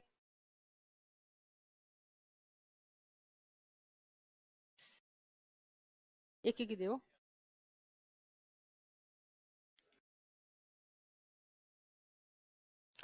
पढ़ते समय अगर ध्यान भटकता है तो क्या करना चाहिए, ये पूछ रहे हैं। अब इस बात का भी देखो आंसर देना ऐसा कुछ नहीं है, मेरी इच्छा तो मैं दूं, लेकिन मैं फिर भी बता देती हूँ। दो तीन तरीके होते हैं, ह्यूमन टेंडेंसी है यार, ये कोई ऐसा नहीं है। अगर ह्यूमन वर्ड आ गया ना, ह्यूमन टेंडेंसी, इसका मतलब फिर भावनाएं आएगी, इमोशंस, और इमोशन आ गए इसका मतलब फिर फ्लेक्चुअल सारी चीजें रहेगी, फिर उसमें आप कुछ भी नकार नहीं सकते। तो वही बात है कि ह्यूमन इमोशन यानी ह्यूमन टेंडेंसी है निराशा, जैसे मैंने सारी चीजें बताई, वैसे ही है कि भटकाव हो जाता है। आप दो चीज कर सकते हो, एक तो आप जब पढ़ते हो ना, तो आप किसी ऐसा नहीं कि बिस्तर पे बैठ के आराम से सहारा लगा के और किताब लेके और ऐसे बस पढ़ रहे हो, नहीं, उससे ध्यान भटकता है। पढ़ते पढ़ते क्या हुआ, दिमाग में 4 लाइन पढ़ोगे, 5वीं लाइन में याद आ जाएगा, अरे यार आज क्लास में वो फलाना फलाना ये कह रहा था और उसके नंबर भी अच्छे आ गए, मेरे नंबर अच्छे भी नहीं आ रहे, क्या है ये सब, ऐसे करके फिर आप कहीं आपका दिमाग और चला गया, ये होता है। या फिर आप पढ़ रहे होंगे, किसी का फोन आ गया, वाह, अब फिर आपके गई 2 घंटे की, ये बहुत टाइम वेस्टिंग है मोबाइल, तो भाई मैं कहूंगी इसको तो बंद ही कर देना चाहिए पढ़ते टाइम, स्विच ऑफ। फिर आप 1 मिनट बात करोगे, 2 मिनट बात करोगे, घर में कोई बात होगी, किसी फ्रेंड से बात होगी, कुछ ना कुछ विचार आपके दिमाग में आएंगे। मतलब मैं ये कहना चाह रही हूं कि अगर आप ऐसे लेके पढ़ रहे हो तो वो अच्छा तरीका तो नहीं है। तो अच्छा तरीका क्या है, उससे आपका भटकाव बढ़ता है, दिमाग में फालतू के विचार आते हैं। आप एक रफ कॉपी अपने साथ में रखो, ठीक है, जो पढ़ रहे हो ना उसको, भले ही आप अच्छे से राइटिंग नहीं बन रही, ऐसे ही लिखे जा रहे हो कुछ ना कुछ, उसको लाइन ही खींच रहे हो, एक तो नींद नहीं आती, एक दिमाग कहीं और डाइवर्ट नहीं होता। ये एक अच्छा तरीका है, आप अपना सकते हो। बाकी आप अपनी अपने पर्सनल तरीके जो भी हो सकते हैं उसको यूज करें, कैसे, है ना, उससे नींद भी नहीं आती। यार इतना आपकी देखो, इतनी चीजों को तो कोई और बताएगा ही नहीं आपको, आंसर कोई नहीं देगा इन सब चीजों का, तो ऐसे लगता है इरिलेवेंट पूछ रहे हो, लेकिन फिर भी बता रही हूँ क्योंकि आप एस्पिरेंट हो। तो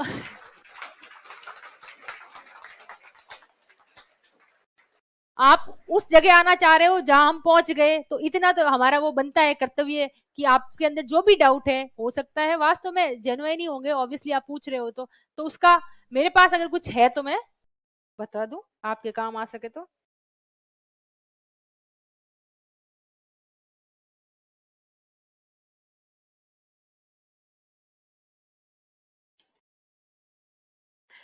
देखो कितने सारे बच्चे में, ये थोड़ा सा पर्सनल है, प्लीज मैं आंसर नहीं, पर्सनल मेरा पर्सनल है, खुद के आपका पर्सनल है।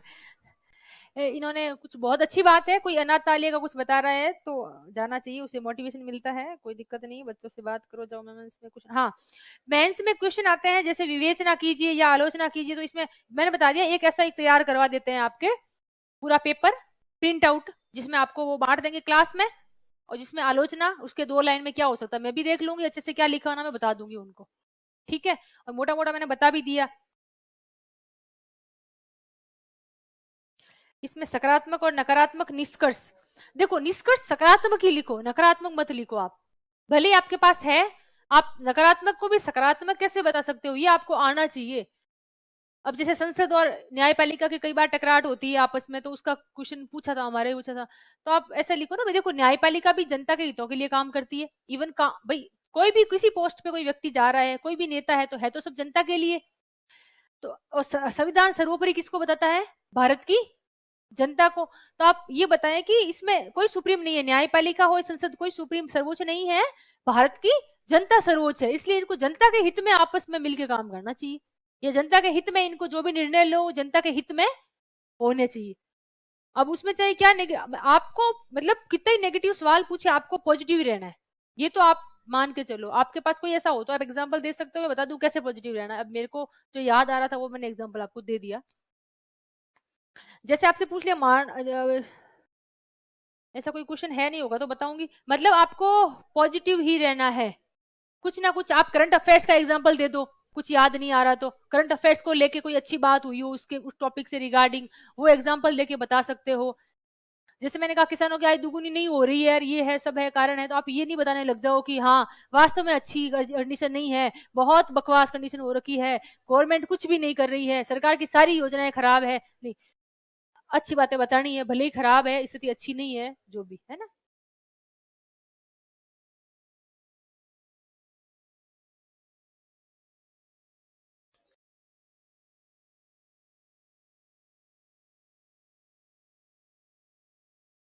हाँ, ये बता देती हूँ, ये मेरे पर्सनल है पर आपके काम आ जाएगा थोड़ा बहुत। ऐसे कि इन्होंने ये कहा कि तैयारी कैसे की, कितना टाइम लगा और कैसे हुआ, और क्या पूछ रहे हैं आरएस की तैयारी के बारे में, क्लास टेस्ट में कौन सी रैंक आती थी। मेरा ये था कि फर्स्ट टाइम जब मैंने दिया था तो मैंने है ना सिर्फ 4 टेस्ट दिए थे जो फुल सब्जेक्ट टेस्ट होते हैं, first paper, second paper, third paper, fourth paper. ठीक है, उससे तो कोई प्रैक्टिस नहीं हुई, सिर्फ पेपर दे दिए इसलिए कि भाई 3 घंटे लिख, तो परीक्षा में जाके लिखना भी तो पड़ेगा, एग्जाम है तो लिख लेते हैं। इवन ये बात अलग थी कि ऐसे तो कंपटीशन की मैंने खूब तैयारी कर रखी थी, तो मेरे बहुत सारे सिलेक्शन भी हो रखे थे, पटवारी, ग्राम सेवक, टीचर, तो ऐसा कोई डर नहीं लग रहा था मुझे। पर लिखने का प्रयास नहीं था, मैं हमेशा पढ़ती तो लिख लिख के थी, तो वो तो था ही कि भाई हाँ। पर एग्जाम में जाने से पहले मैंने ज्यादा टेस्ट वगैरह नहीं लिखे थे फर्स्ट अटेम्प्ट में। तो मेरे साथ ये हुआ था, एग्जाम में पेपर पूरा नहीं कर पाई, और ये हकीकत है, मैंने आपको बता भी दिया, फर्स्ट बार में मेरा एग्जाम में पेपर छूटा था। उससे मैं समझ गई थी, हो सकता है मेरा सिलेक्शन हो नहीं भी हो, दोनों स्थिति में थी मैं। पर मेरे को ये था कि नेक्स्ट टाइम मैं तैयारी करूंगी तो मेरा सिलेक्शन पक्का हो जाएगा, एक वो कॉन्फिडेंस मुझे आ गया। इसलिए मैंने एग्जाम देने के बाद जस्ट सेकंड डे सीरियसली तैयारी करना शुरू कर दिया, टेस्ट शुरू कर दिए, प्रीलिम्स के और मेंस के दोनों के एक साथ ही टेस्ट सीरीज, मेंस की अलग, प्रीलिम्स की अलग, दोनों टेस्ट एक साथ देती थी मैं। और तब तक मेरी वैकेंसी नहीं आई थी, उससे पहले तो कितने ही सारे टेस्ट सीरीज दे दे के कंप्लीट कर ली वैकेंसी आने में, क्योंकि जैसे मेंस हुआ उसके बाद वैकेंसी आने में 1 साल का टाइम आपको मिल जाता है। एग्जाम होने वाला इंटरव्यू होता है, फिर उसके कंप्लीट होने के बाद उनकी ज्वाइनिंग लगभग आ जाती है, तब नई वैकेंसी गवर्नमेंट निकालती है। तो 1 साल का टाइम तो मिल ही जाता है, और मेरे को उस टाइम 1 से 1.5 साल टाइम मिल गया था, क्योंकि इन्होंने काफी बीच में गैप ले लिया था। उस 1 डेढ़ साल को मैं हकीकत बता रही हूँ, मैंने कभी सोचा ही नहीं कि वैकेंसी कब आएगी। मैंने ये सोचा वैकेंसी आए नहीं आए, मेरे को जो कमियां मेरी रह गई, क्योंकि मुझे समझ आ गया था कि इस एग्जाम की अप्रोच क्या है। एक जो डर था ना मेरे अंदर, वो एग्जाम हॉल में जाने के बाद एक बार में दूर हो गया। इसलिए फिर मैंने तो किसी से गाइडेंस की जरूरत पड़ी मुझे उसके बाद, न तो मैंने किसी का गाइडेंस लिया, ना मोटिवेशन मेरे को कभी जरूरत पड़ी, और ना कभी किसी से नहीं पूछा, पुराना पेपर दे के खुद से मतलब पढ़ाई की, उसके बाद सेल्फ स्टडी, टेस्ट देती रही, सेल्फ स्टडी करती रही। तो मेरे पास पूरा टाइम था टेस्ट की तैयारी करने के लिए। आपको भी क्लास में आते हो फिर टेस्ट देते हो, तो तब जब मैंने सीरियसली शुरू किया ना, तो टेस्ट देती थी, उसमें मेरी क्लास में रैंक भी अच्छी आती थी, लगभग टॉप 10 टॉप 20 में तो आ ही जाती। ये था, तो आपकी भी आनी चाहिए टॉप 20। आपका ज्यादा है, हमारे जोधपुर सीरीज में तो कम थे ना, स्टूडेंट भी कम थे, तो ठीक था, आ जाता था ऐसा कुछ ही। तो कई बार मान लो गलतियां रह भी जाती हो जाती तो सुधार करते वापस जाके। तो आपके ऑलमोस्ट ठीक है, पर आप है ना इस पे डिपेंड नहीं रहना, कम रैंक आ रही तो इंप्रूवमेंट करो, निराश नहीं होना है।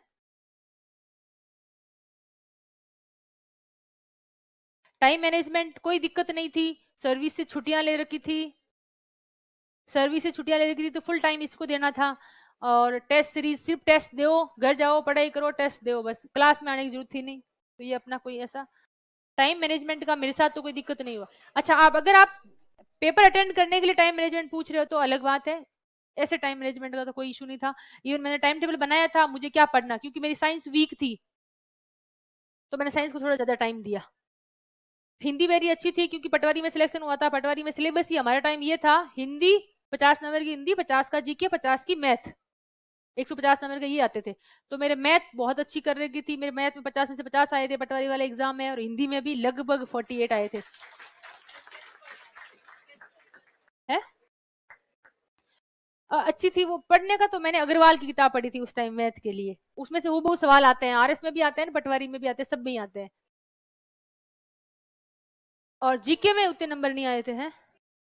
हिंदी के लिए अब देखो, हिंदी के लिए मैंने क्या किया, मैंने पटवारी की तैयारी की थी तो पहले से किताब पढ़ ली थी राघव प्रकाश, तो मैं उस सोर्स को चेंज नहीं कर सकती। एक बार जो पढ़ी हुई थी मैंने 10 बार पढ़ी हुई थी, मैं तो याद कर रखी थी पूरी ग्रामर। और पटवारी में थोड़ी लेवल की आती है, सब इंस्पेक्टर में भी थोड़े लेवल की हिंदी ग्रामर आती है। तो फिर अब वो चीजें वहां से मैंने अच्छे से कर रखी थी, तो मेरे लिए वो आसान था, इसलिए मैंने उसी सोर्स को रखा। और फिर मैंने एक आरएस के लिए जो 9 से 10 के लिए जो एक 9 से 12 की जो ग्रामर की आती है, तो उसको ऑथेंटिक लगता है मेरे को भी, ये गवर्नमेंट की किताब चल रही है तो क्या पता इसमें से इसको रेफर करते होंगे प्रोफेसर वगैरह, तो एक बार उसको भी देख लेते हैं। तो उसको, और जब मेरे राघव प्रकाश पढ़ी हुई थी तो वो मेरे लिए कोई बड़ी चीज नहीं थी, आराम से, उसमें तो आसान वाले एग्जाम्पल्स ही होते हैं, ऐसा कुछ भी नहीं है। तो वो मेरी तैयारी वहां काम आ गई थी। बात कुछ और बता रही थी, मैं भूल गई, बीच में स्टॉप कर दिया। हाँ वो नहीं था, दूसरी थी।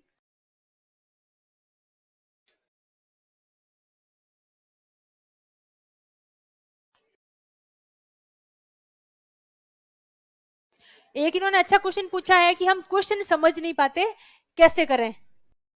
तो क्वेश्चन मतलब कैसे शुरुआत कैसे करें। हर क्वेश्चन की मैंने कहा अच्छे से पढ़ो, उसकी डिमांड होती है, आपको पॉइंट में लिखना है, एक पैराग्राफ में लिखना है, या आप पैराग्राफ में लिखोगे तो आपको किस पॉइंट पे कितनी बातें लिखनी है, किस पॉइंट पे 3 बातें 3 लाइन लिखनी है, फिर 3 लाइन किसकी लिखनी, वो एक फ्रेम थोड़ा दिमाग में करो आप, और वो टेस्ट में प्रैक्टिस करो, धीरे धीरे होगा।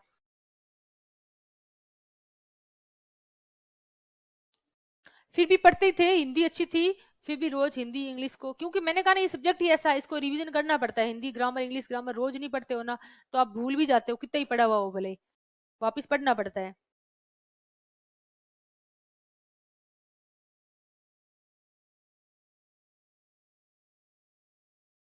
हाँ फ्लो, अच्छा क्वेश्चन पूछा एक, 10 मार्क्स वाले क्वेश्चन में फ्लो चार्ट से आंसर लिखने चाहिए या पैराग्राफ वाइज या सिर्फ बुलेट पॉइंट वाइज।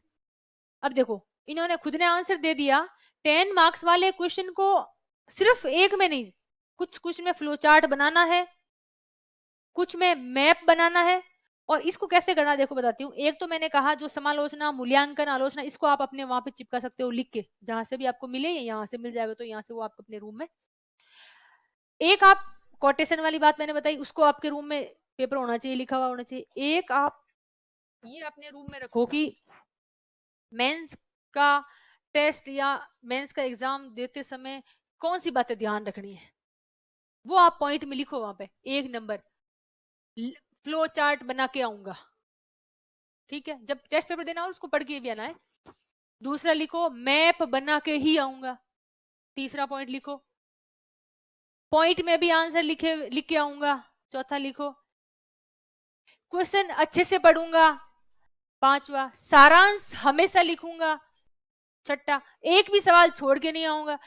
अब आप जब मेंस में टेस्ट लिखने आ रहे हो तो उसको पढ़ के आओ, आपके दिमाग में आ जाएगा, अच्छा मुझे ग्राफ भी बनाना है, ये भी बनाना है। इसके अलावा और भी बात हो सकती है जो आपको सही लगे, पुरानी कॉपीज देखना, आपके दिमाग में आ जाएगी थॉट्स, आप उसको, क्योंकि आपको पता तो है लेकिन आप टेस्ट देने आते हो तो भूल जाते हो और वो अप्लाई नहीं करते, और फिर किसी और की कॉपी देखते हो या फिर कोई बताता है तो याद आता है, अच्छा इसमें तो आराम से फ्लो चार्ट बन सकता, मैंने क्यों नहीं बनाया।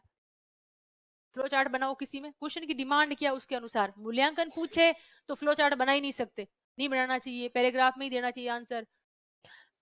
टिप्पणी पूछे तो टिप्पणी में भी लगभग आप फ्लो चार्ट वगैरह कुछ नहीं बनाने होते हैं, आपको वैसे ही आंसर देना होता है। वर्णन का पूछे तो आप पैराग्राफ पर, पैराग्राफ में अलग अलग पैराग्राफ बनाओ, दिखने चाहिए कौन से पैरा में आप क्या कहना चाहते हो। मोस्ट जिस पे आप ध्यान देना चाहते हो, जिसको आप ध्यान दिलाना चाहते हो एग्जामिनर का, उसमें आप अंडरलाइन भी कीजिए। कुछ में आपको लगता है नहीं फ्लो चार्ट बनाया जा सकता है तो उसको आप शुरू में ही फ्लो चार्ट बना सकते हो या साइड में बना सकते हो। मैप बनाना चाहो तो एक साइड में छोटा सा मैप बनाओ, ज्यादा स्पेस उसको नहीं देना है, ऐसा नहीं बहुत बड़ा मैप बना दिया, आधा पेज तो वैसे खराब हो गया। हाँ अगर आपके पास उस सवाल के लिए लिखने के लिए ज्यादा है नहीं मटेरियल, तो फिर आप अपना स्पेस कवर करने के लिए वैसा कर सकते हो।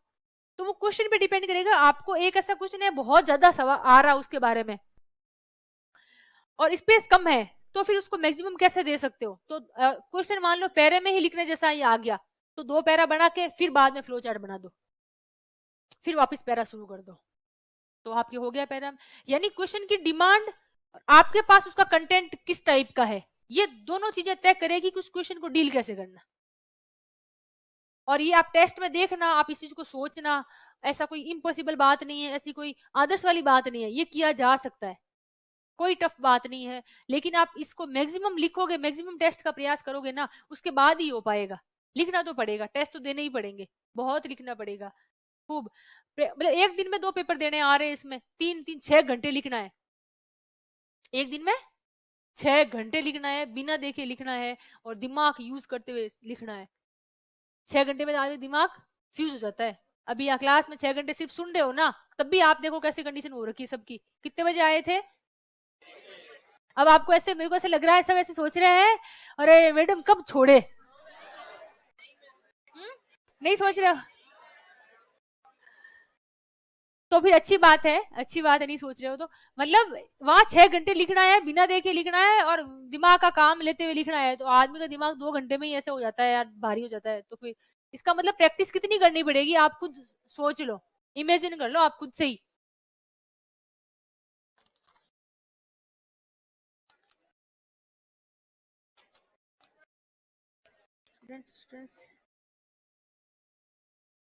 मैंने बता दिया, एनसीईआरटी बता दिया आपको। इसके अलावा अदर बुक्स का पूछ रहे हैं, एनसीईआरटी मैंने बता दी। इसके अलावा आप जैसे पॉलिटी के लिए आपको ही पता है, लक्ष्मीकांत है, तो लक्ष्मीकांत से बाहर आप क्या पढ़ोगे, लक्ष्मीकांत पढ़ो आप। ज्योग्राफी के लिए सिर्फ और सिर्फ एनसीईआरटी अच्छी है, आपके नोट्स तो है ही है, नोट्स का तो बेसिक है ही, उसके अलावा बता रही हूँ मैं। एनसीईआरटी पढ़ सकते हो आप, 11th और 12th की ज्योग्राफी बहुत अच्छी दे रखी है। एनसीईआरटी नहीं, सॉरी, राजस्थान बोर्ड की किताब।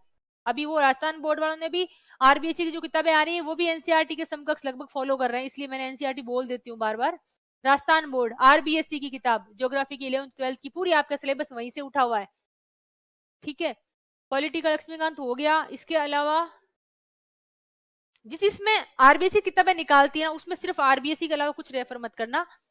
इसके अलावा कहीं आपको लगे थोड़ा बहुत राजस्थान जीके में, तो हिंदी ग्रंथ अकादमी की किताबें थोड़ी सी स्टैंडर्ड होती है, उसमें से आपका जो एग्जामिनर होता है उसको एक बार वो जरूर देखता है, पेपर बनाता है, तो वो आप देख सकते हो। और अदरवाइज तो देखो, अगर मैं बताना शुरू करूँ ना, तो हिस्ट्री में ही 5 किताब हिस्ट्री को जाए, एक एंशिएंट की, एक मिडाइवल की, एक मतलब ही नहीं है, पढ़ना ही मत। और हिस्ट्री के लिए तो बुक पढ़ना मत, प्लीज करके मैं बता देती हूँ, हिस्ट्री के लिए आप बुक मत लेना, कोई भी बुक मत लेना। हिस्ट्री में तो आपके नोट्स बहुत है, अपने आप में इतना लंबा तो सिलेबस आप। और देखो हिस्ट्री में एक चीज आपको ये भी ध्यान रखना है, मेंस में आपका सिलेबस में क्या क्या है लिखा हुआ, सिलेबस से बाहर मत जाना। सिलेबस का ले लो टॉपिक, उस सिलेबस के टॉपिक में नोट्स में क्या मटेरियल है, क्या कंटेंट है, उस टॉपिक पे कहीं और कोई किताब में मिल रहा हो कोई मटेरियल, तो वहां से आप 1 पैरा 2 पैरा ले सकते हो, क्योंकि हिस्ट्री इतना बड़ा लेंथी है और आपके सिलेबस में लिमिटेड चीजें दे रखी है। जॉब के साथ तैयारी कैसे करें, वो तो देखो अब जॉब के साथ करनी पड़ेगी यार, मैंने भी की थी। देखो जो सुन रहे हैं उनको बता देती हूँ, ये ऑनलाइन स्टूडेंट सुन रहे हैं उनके क्वेश्चंस है, आप में तो कोई जॉब में होगा नहीं, आप में से है क्या कोई जॉब के साथ तैयारी? ऐसा करो, देखो भाई छुट्टियां लेनी पड़ेगी, छुट्टियों में बिल्कुल कंजूसी नहीं करना है, छुट्टी ले फुल, एग्जाम के टाइम ले लेना। अभी आपको जितना मैक्सिमम टाइम मिल रहा है, अभी आप क्लास सुन रहे हो तो पूरी क्लासेस करो, उसके बाद आप छुट्टियां लो एग्जाम के टाइम। मोरल सपोर्ट, ताकि कम समय में पॉजिटिव रह सकें और ध्यान रखें 12वीं किया हुआ पढ़ाई के लिए। नोट्स यहीं पढ़े, कितने साल लगेंगे? यही नोट्स पढ़ने हैं भाई, यही नोट्स पढ़ते हैं। दिनेश ने पूछा सवाल ये कि 12वीं क्लास में हूं और पढ़ाई के लिए नोट्स यही पढ़े। अच्छा 12वीं किया हुआ हूँ, 12वीं पास, यही नोट्स पढ़ने हैं, स्प्रिंग बोर्ड के ही नोट्स पढ़ने हैं। लोग तो देखो, मैं बताती हूँ, एक बात बताऊं आपको, सुनो मेरी बात, आप यकीन नहीं मानोगे, बहुत सारे ऐसे लोग तैयारी कर रहे हैं जो आपके कोचिंग से नहीं जुड़े हुए, वो भी आपके नोट्स लेते जाके पढ़ते हैं, और आप क्लास में आके भी इन नोट्स को अगर नहीं पढ़ते हो, क्लास से सुनने के बाद में भी आप इनको नहीं पढ़ रहे हो, तो ये तो आपकी गलती है। इसमें तो मैं क्या बताऊं, अगर आप इतना ये डिसीजन भी आप नहीं ले पा रहे हो, तो जीवन में यहाँ आने के बाद तो कितने सारे डिसीजन लेने पड़ेंगे, कैसे कैसे लोगों से आपको पाला पड़ेगा, वो आप सोच नहीं सकते, तब आप कैसे उन चीजों को मैनेज करोगे। तो आपको ये तो पता होना चाहिए कि नोट्स को आप यहाँ जो चीजें पढ़ाई जा रही, जो लिखाई जा रही है, वो वास्तव में कुछ तो सोच समझ के ही वो लोग किताबें पढ़ के, एनसीईआरटी पढ़ के, पुराने पेपर्स देख के फिर ही तो आपको लिखवाते होंगे। तो आपको विश्वास करना पड़ेगा नोट्स पे, है ना। कोई भी हो सकता है नोट्स, किसी भी कोचिंग हो सकता है, लेकिन विश्वास करना पड़ेगा। एसटीएम बनने के ये सारी मेरी पुरानी क्लासेस सुन चुके हैं, इसलिए सारे ऐसे सवाल पूछते हैं, मैं नहीं बताऊंगी किसी को भी, है एसटीएम के बारे में क्या क्या शक्तियां होती है।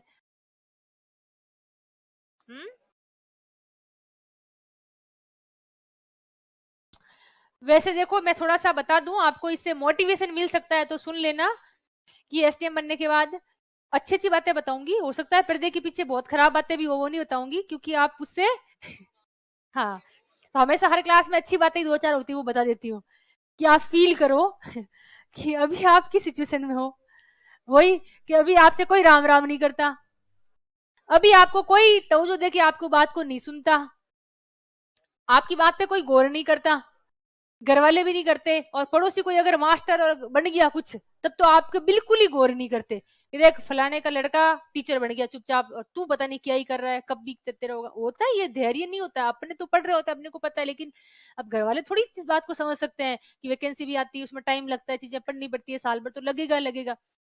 तो अभी आपको कोई नहीं सुन रहा है। अब आप उस सिचुएशन को सोचो, अगर आप एसडीएम बन जाते हो फिर क्या होगा? क्या होगा फिर? आप तो करोगे इसको राम राम, और वो बोलेगा आपको राम राम। अरे भाई मैं तेरे से बात ही नहीं कर रहा हूं, मैं तो इससे बात कर रहा हूँ। मतलब जबरदस्ती लोग आपको तवज्जो देंगे। और ये यार आप भी, अपन भी तो इंसान है, मैंने कहा इंसान जहां आ गया वहां सब कुछ अलग होता है।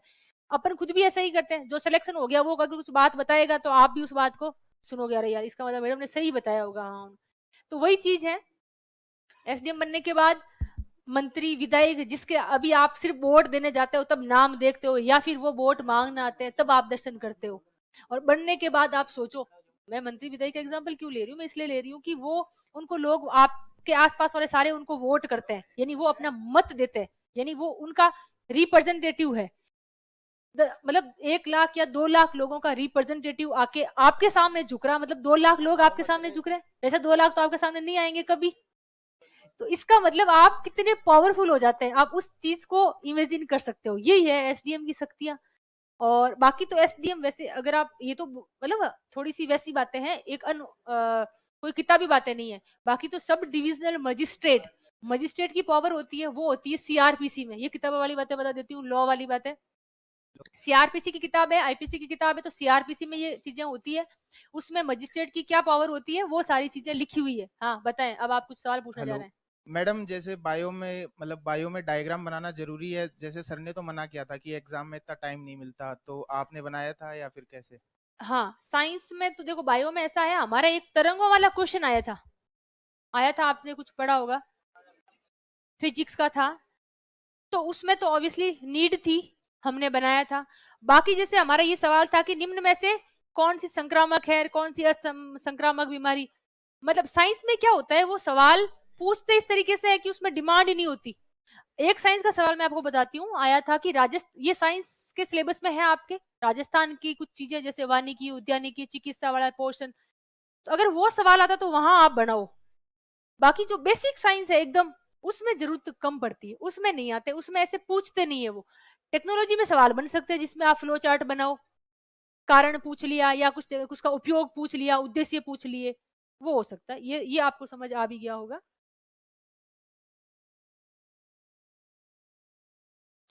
अच्छा, मुझे लगा हमें तो मिलते थे मॉडल आंसर, उसके बाद एक मॉडल आंसर की देते थे कोचिंग से ही, टेस्ट देने के बाद में। अगर आपको नहीं मिल रहा है तो आप खुद से ही अपने नोट से तैयार करो, और फिर एक 10-15 जो भी है एक दूसरे को दिखा दो, कुछ एक आध पॉइंट एड ऑन होगा तो आपके उसमें हो जाएगा। हम टेस्ट सीरीज देते थे ना, इसलिए हमें मिलते थे। हाँ, आईएएस और आरएस का एग्जाम, इसके लिए मैं एक चीज एग्जांपल देती हूँ। कोई अगर आईएएस की तैयारी करता है, आरएस की भी तैयारी करता है, तो हमेशा पूछते हैं क्या करना चाहिए। हमारे साथ में थे एक गौरव बुडानिया जी, आपने नाम सुना होगा। वो आरएस में उनकी 12वीं रैंक थी और आईएएस में उनकी 13वीं रैंक थी। उन्होंने पहले आरएस की तैयारी की थी, उसके बाद आईएएस की तैयारी की थी। तो एक दिन ऐसे ही मतलब बात थी, तो उनसे पूछा, उन्होंने एक बात बताई थी, क्योंकि आप सबके क्वेश्चन होते हैं तो वैसे ही मैंने भी चर्चा कर ली। तो उन्होंने एक बात बताई थी कि मैंने जो आरएएस में तैयारी की थी उसकी मुझे काफी हेल्प मिली थी यूपीएससी के लिए। जनरली ये बात नहीं बताते, जनरली ये सुनते हो आप कि इसकी आरएएस की जो चीजें फैक्चुअल होती है, यूपीएससी में अलग डिमांड होती है, अप्रोच अलग होती है, नो डाउट। एक साथ दोनों एग्जाम की तैयारी करना हो सकता है थोड़ा सा टफ हो, मैं ये बात, क्योंकि वहां सब्जेक्ट अच्छा चाहिए। यूपीएससी में अगर आपको अच्छे नंबर लाने हैं, रैंक लानी, सिलेक्शन कराना, तो सब्जेक्ट तो आपका अच्छा होना चाहिए। वहां डिमांड ये है सब्जेक्ट की, यहाँ पे वो नहीं है, यहाँ पे अपने को जनरलाइज चीजें आनी चाहिए। तो जनरलाइज उनके क्या हुआ कि आरएस में बहुत अच्छे से चीजें पढ़ी हुई थी, फैक्चुअल चीजें पढ़ी हुई थी, और यहाँ का सिलेबस इतना वर्सेटाइल सिलेबस है कि 25 से 26 सब्जेक्ट अपने मेंस में होते हैं। तो इतने सब्जेक्ट उन्होंने पढ़े हुए थे। तो वहां जब वो गए तो उनके जो एनालिटिकल पोर्शन, जो मल्टी डायमेंशन चीजें थी ना, वो उनके अंदर आती थी आंसर में। ये चीज उन्होंने मुझे खुद ने बताई। उन्होंने कहा कि जैसे लॉ वाला, अगर वो सोशियोलॉजी का आंसर लिख रहे होते तभी उसके एक पार्ट होता लॉ का पार्ट, वो उसमें डायमेंशन डाल देते, कहीं से कहीं कोई जैसे माता पिता के कोई, जैसे मान लो कोई निबंध आ गया तो माता पिता के भरण पोषण अधिनियम को डाल दिया कि भाई राजस्थान सरकार ने ऐसा बना, यानी यहाँ चीजें पड़ी वो डायमेंशन बनाने में उनके काम आई। और यूपीएससी में फैक्ट की डिमांड कम होती है, लेकिन कहीं पे भी अगर आप एनालिटिकल चीजें लिखोगे तो एग्जाम्पल देने के लिए आपको फैक्ट चाहिए।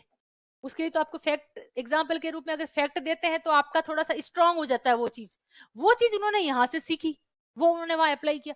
तो आरएएस की तैयारी करो, अच्छे से तैयारी कर लो तो आपका प्रीलिम्स तो यूपीएससी का निकल सकता है, लेकिन मेंस के लिए आपको सब्जेक्ट पे अप्रोच करके तैयारी करनी पड़ेगी।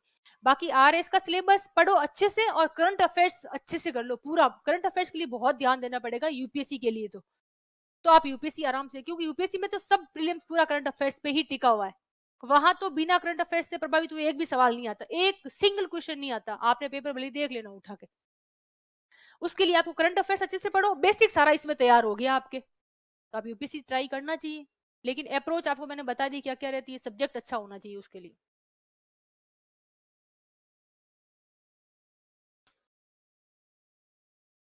मैथ्स और रीजनिंग के लिए प्रैक्टिस करो, हो रहा है तो बढ़िया है, इजी इजी टॉपिक है उसको कर लो, टफ लग रहा है तो छोड़ भी सकते हो, प्रीलिम्स में आता है, मेंस में तो वैसे ही नहीं आता, तो ऐसा कोई आपको ज्यादा तनाव नहीं लेना, हो रहा है तो आप प्रैक्टिस कर लो, इजी इजी है, जैसे 50% तो मार्क्स ले आओ, 100% तो छोड़ दो, जो टफ है, जो भी पर्सनली आपको लगती है कि भाई नहीं ये हार्ड है उसको छोड़ दो आप, जो ठीक ठाक लग रही है समझ आ रही है, रीजनिंग में जो समझ आ रहा है वो कर सकते हो।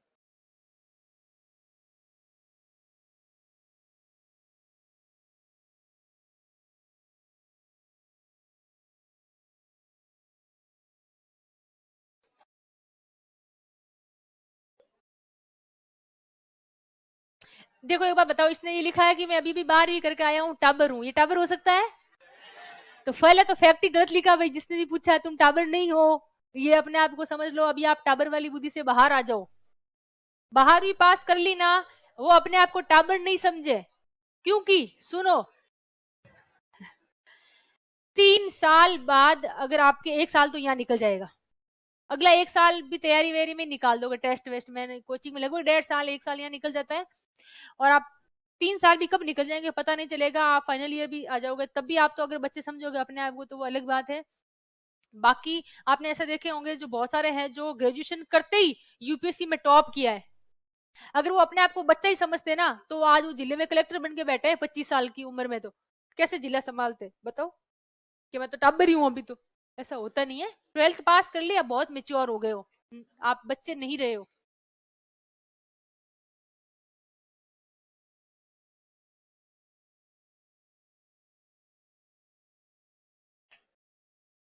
मुश्किल है, यूपीएससी की डेट आ गई एग्जाम की और आप आरएस की तैयारी कर रहे हो तो ऑब्वियसली बात है दो नाव पे सवार थोड़ा सा मुश्किल रहेगा। पहले से तैयारी की हुई है, आरएस का पूरी कोचिंग हो जाती, सेल्फ स्टडी कर रहे होते घर पे बैठ के, तो आप यूपीएससी का अच्छे से दे सकते थे, अभी तो कोचिंग के साथ तो थोड़ा सा मुश्किल रहेगा। ये हो गया ना उल्लेख लेख वे क्या समालोचना टिप्पणी स्पष्टीकरण।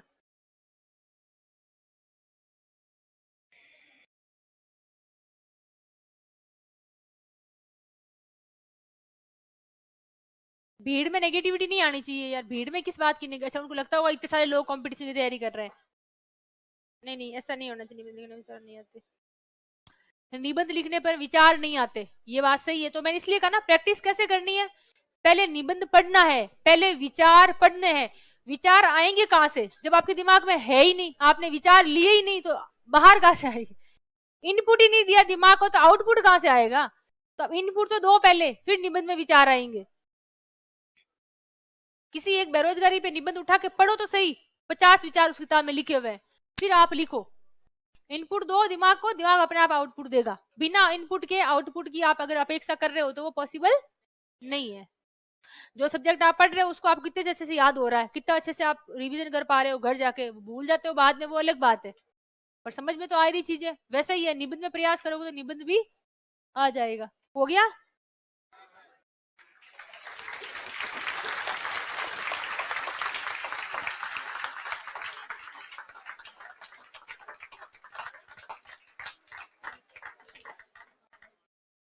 हो गई पूरी?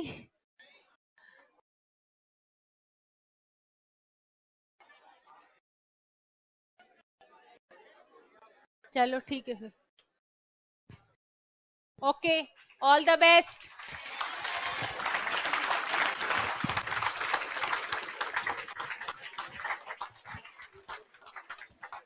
कुछ क्वेश्चन के आंसर अगर मैंने नहीं दे पाई हूँ, किसी के सवालों के आंसर नहीं दे पाई हूँ, तो थोड़ा माफ कर देना। वैसे तो माफी नहीं मांगनी चाहिए, पर हो सकता है उनके कुछ पर्सनल क्वेश्चन हो, वो मेरे से मिल सकते हैं, बाद में भी पूछ सकते हैं। Okay, thank you.